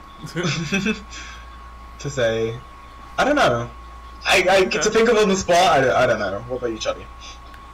Yeah, it's hard. There's like so many and I can't remember right That now. means everybody's unique. Yay! No. Oh, Scarlet Red. There you go. Okay. Oh, Scarlet Red does have a cute, like, she's like armor. Galaxy Warrior. I know Kiara's like Miss Fortune. She's known as this like, fortune teller. She's creepy, yeah. you know. Yeah. Which hopefully we'll see more of, like the whole fortune teller thing. But yeah, her and Scarlet Red. And Eve Psycho, like she's. Yeah, that's it's fun. Like, alright, now, who does Team Noodles consist of? Oh my god. That was I think that was me, Alex, and Rookie, right? Like, it was these weird, kind of gross pictures that we were posting. He would post one of this girl, and she was like pretending to eat noodles out of a toilet, and then I'd post one of this black guy eating noodles out of a sink. It was dumb. Yeah, and gross. All right. So now, this is the last question from Lustful Luchadora. All right. Now, who has the top diva league in this community? I think you already know that answer, right? Yeah. Wait, what? What's the question? What's the top diva league? What's the top diva league? Yeah. What is it? BGB. Duh. No. You can always say that. There's nothing wrong with supporting the tribe.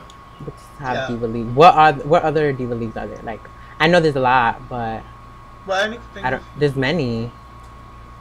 Like on Xbox there's a lot. On PSN, not really.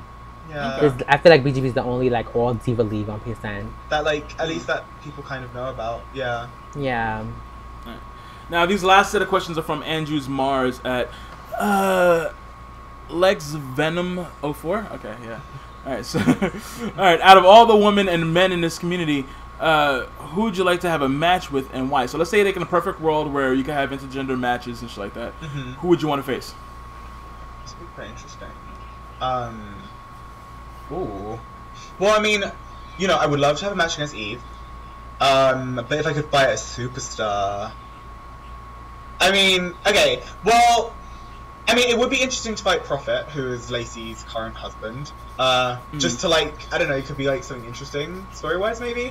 But outside of BGB, I'd want to fight an FAN superstar. I think I can't think who. I mean, I would have said Rani, but that would have been so ridiculous. Of course, he probably would just instantly pin her. But I mean, I don't know. No, you should fight. You should fight Nick Virtue because he's looking for all the divas to be his girlfriends and shit. So yeah, like, motherfucker, bad touch. What's your net worth, motherfucker? We're gonna have a fight. Right, like, yeah, that'd be interesting. But yeah, on the diva side, yeah. Okay. Yeah, same. Like, I mean, I never had someone like, ooh, I want to fight them. I never really thought about that. But probably, it would be cool to like fight someone that's like known and called like really like Yeah. But then people could be like, ooh, they're fighting a girl. That would be cool. But yeah.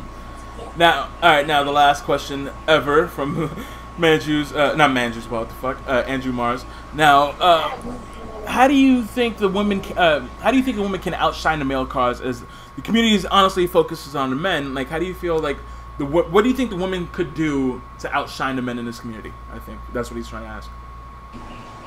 I feel like they should honestly, cause like they're doing swimming too, but like I feel like they should like basically what we do, like look good and like do bomb matches. I feel like that's important because not everybody is like that. Yeah, no, not a lot of people do that. Like some people just look, just wear whatever and then they do a good swimming match. But I feel like character and look is just as important as swimming. And I feel like if more divas do that, I feel like they'll get more people's attention. Yeah, I agree, and I think that like some divas do outshine some superstars. Like the ones that like do a lot, because there are a lot of superstars who don't really do that much. And actually, I've seen kind of like a surge of like these. I guess you could describe them as like Ken doll superstars, who are quite all about like the looks, but then I never really see much substance there. Like they never really seem like they do much other than a typos. Again, this isn't to like offend anyone, because if that's what you like to do, why should my opinion matter? Like you should do you. Of course, I'm not bashing their appearances because they look good.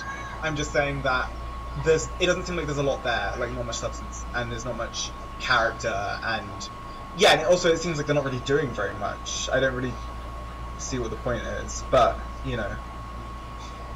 Okay. All right, so yeah, that's pretty much it for the whole podcast. There's anything you want to plug, like your Twitter, anything like that? Yeah. Yes, my Twitter is DoggedUpCharXO. My YouTube is AdoreChucky with 2 eyes, X3, and yeah. Yeah. Oh, follow me on Twitter at Angel Lacie L. My YouTube is just Lacie Lacroix, I believe. If you just search Lacie Lacroix, it'll come up. And my Instagram, I think, is also Angel Lacie L. But also follow BGB on Twitter at BG Behavior. BG Behavior. Yeah. All right, so yeah, be sure to link me all that so I can put it in the description also. Yes. Okay. You guys do need more shine and shit. And it's not like, oh, I'm the guy to do it, but at least, yeah, thank you. Yeah, thanks. It's been fun. All right, so that's it for the 525 Live podcast. I've been Sean Nova. This is Charlotte and Lacie Lacroix. So that's it. All right, now get the fuck out of my house. But yeah, great time. All right.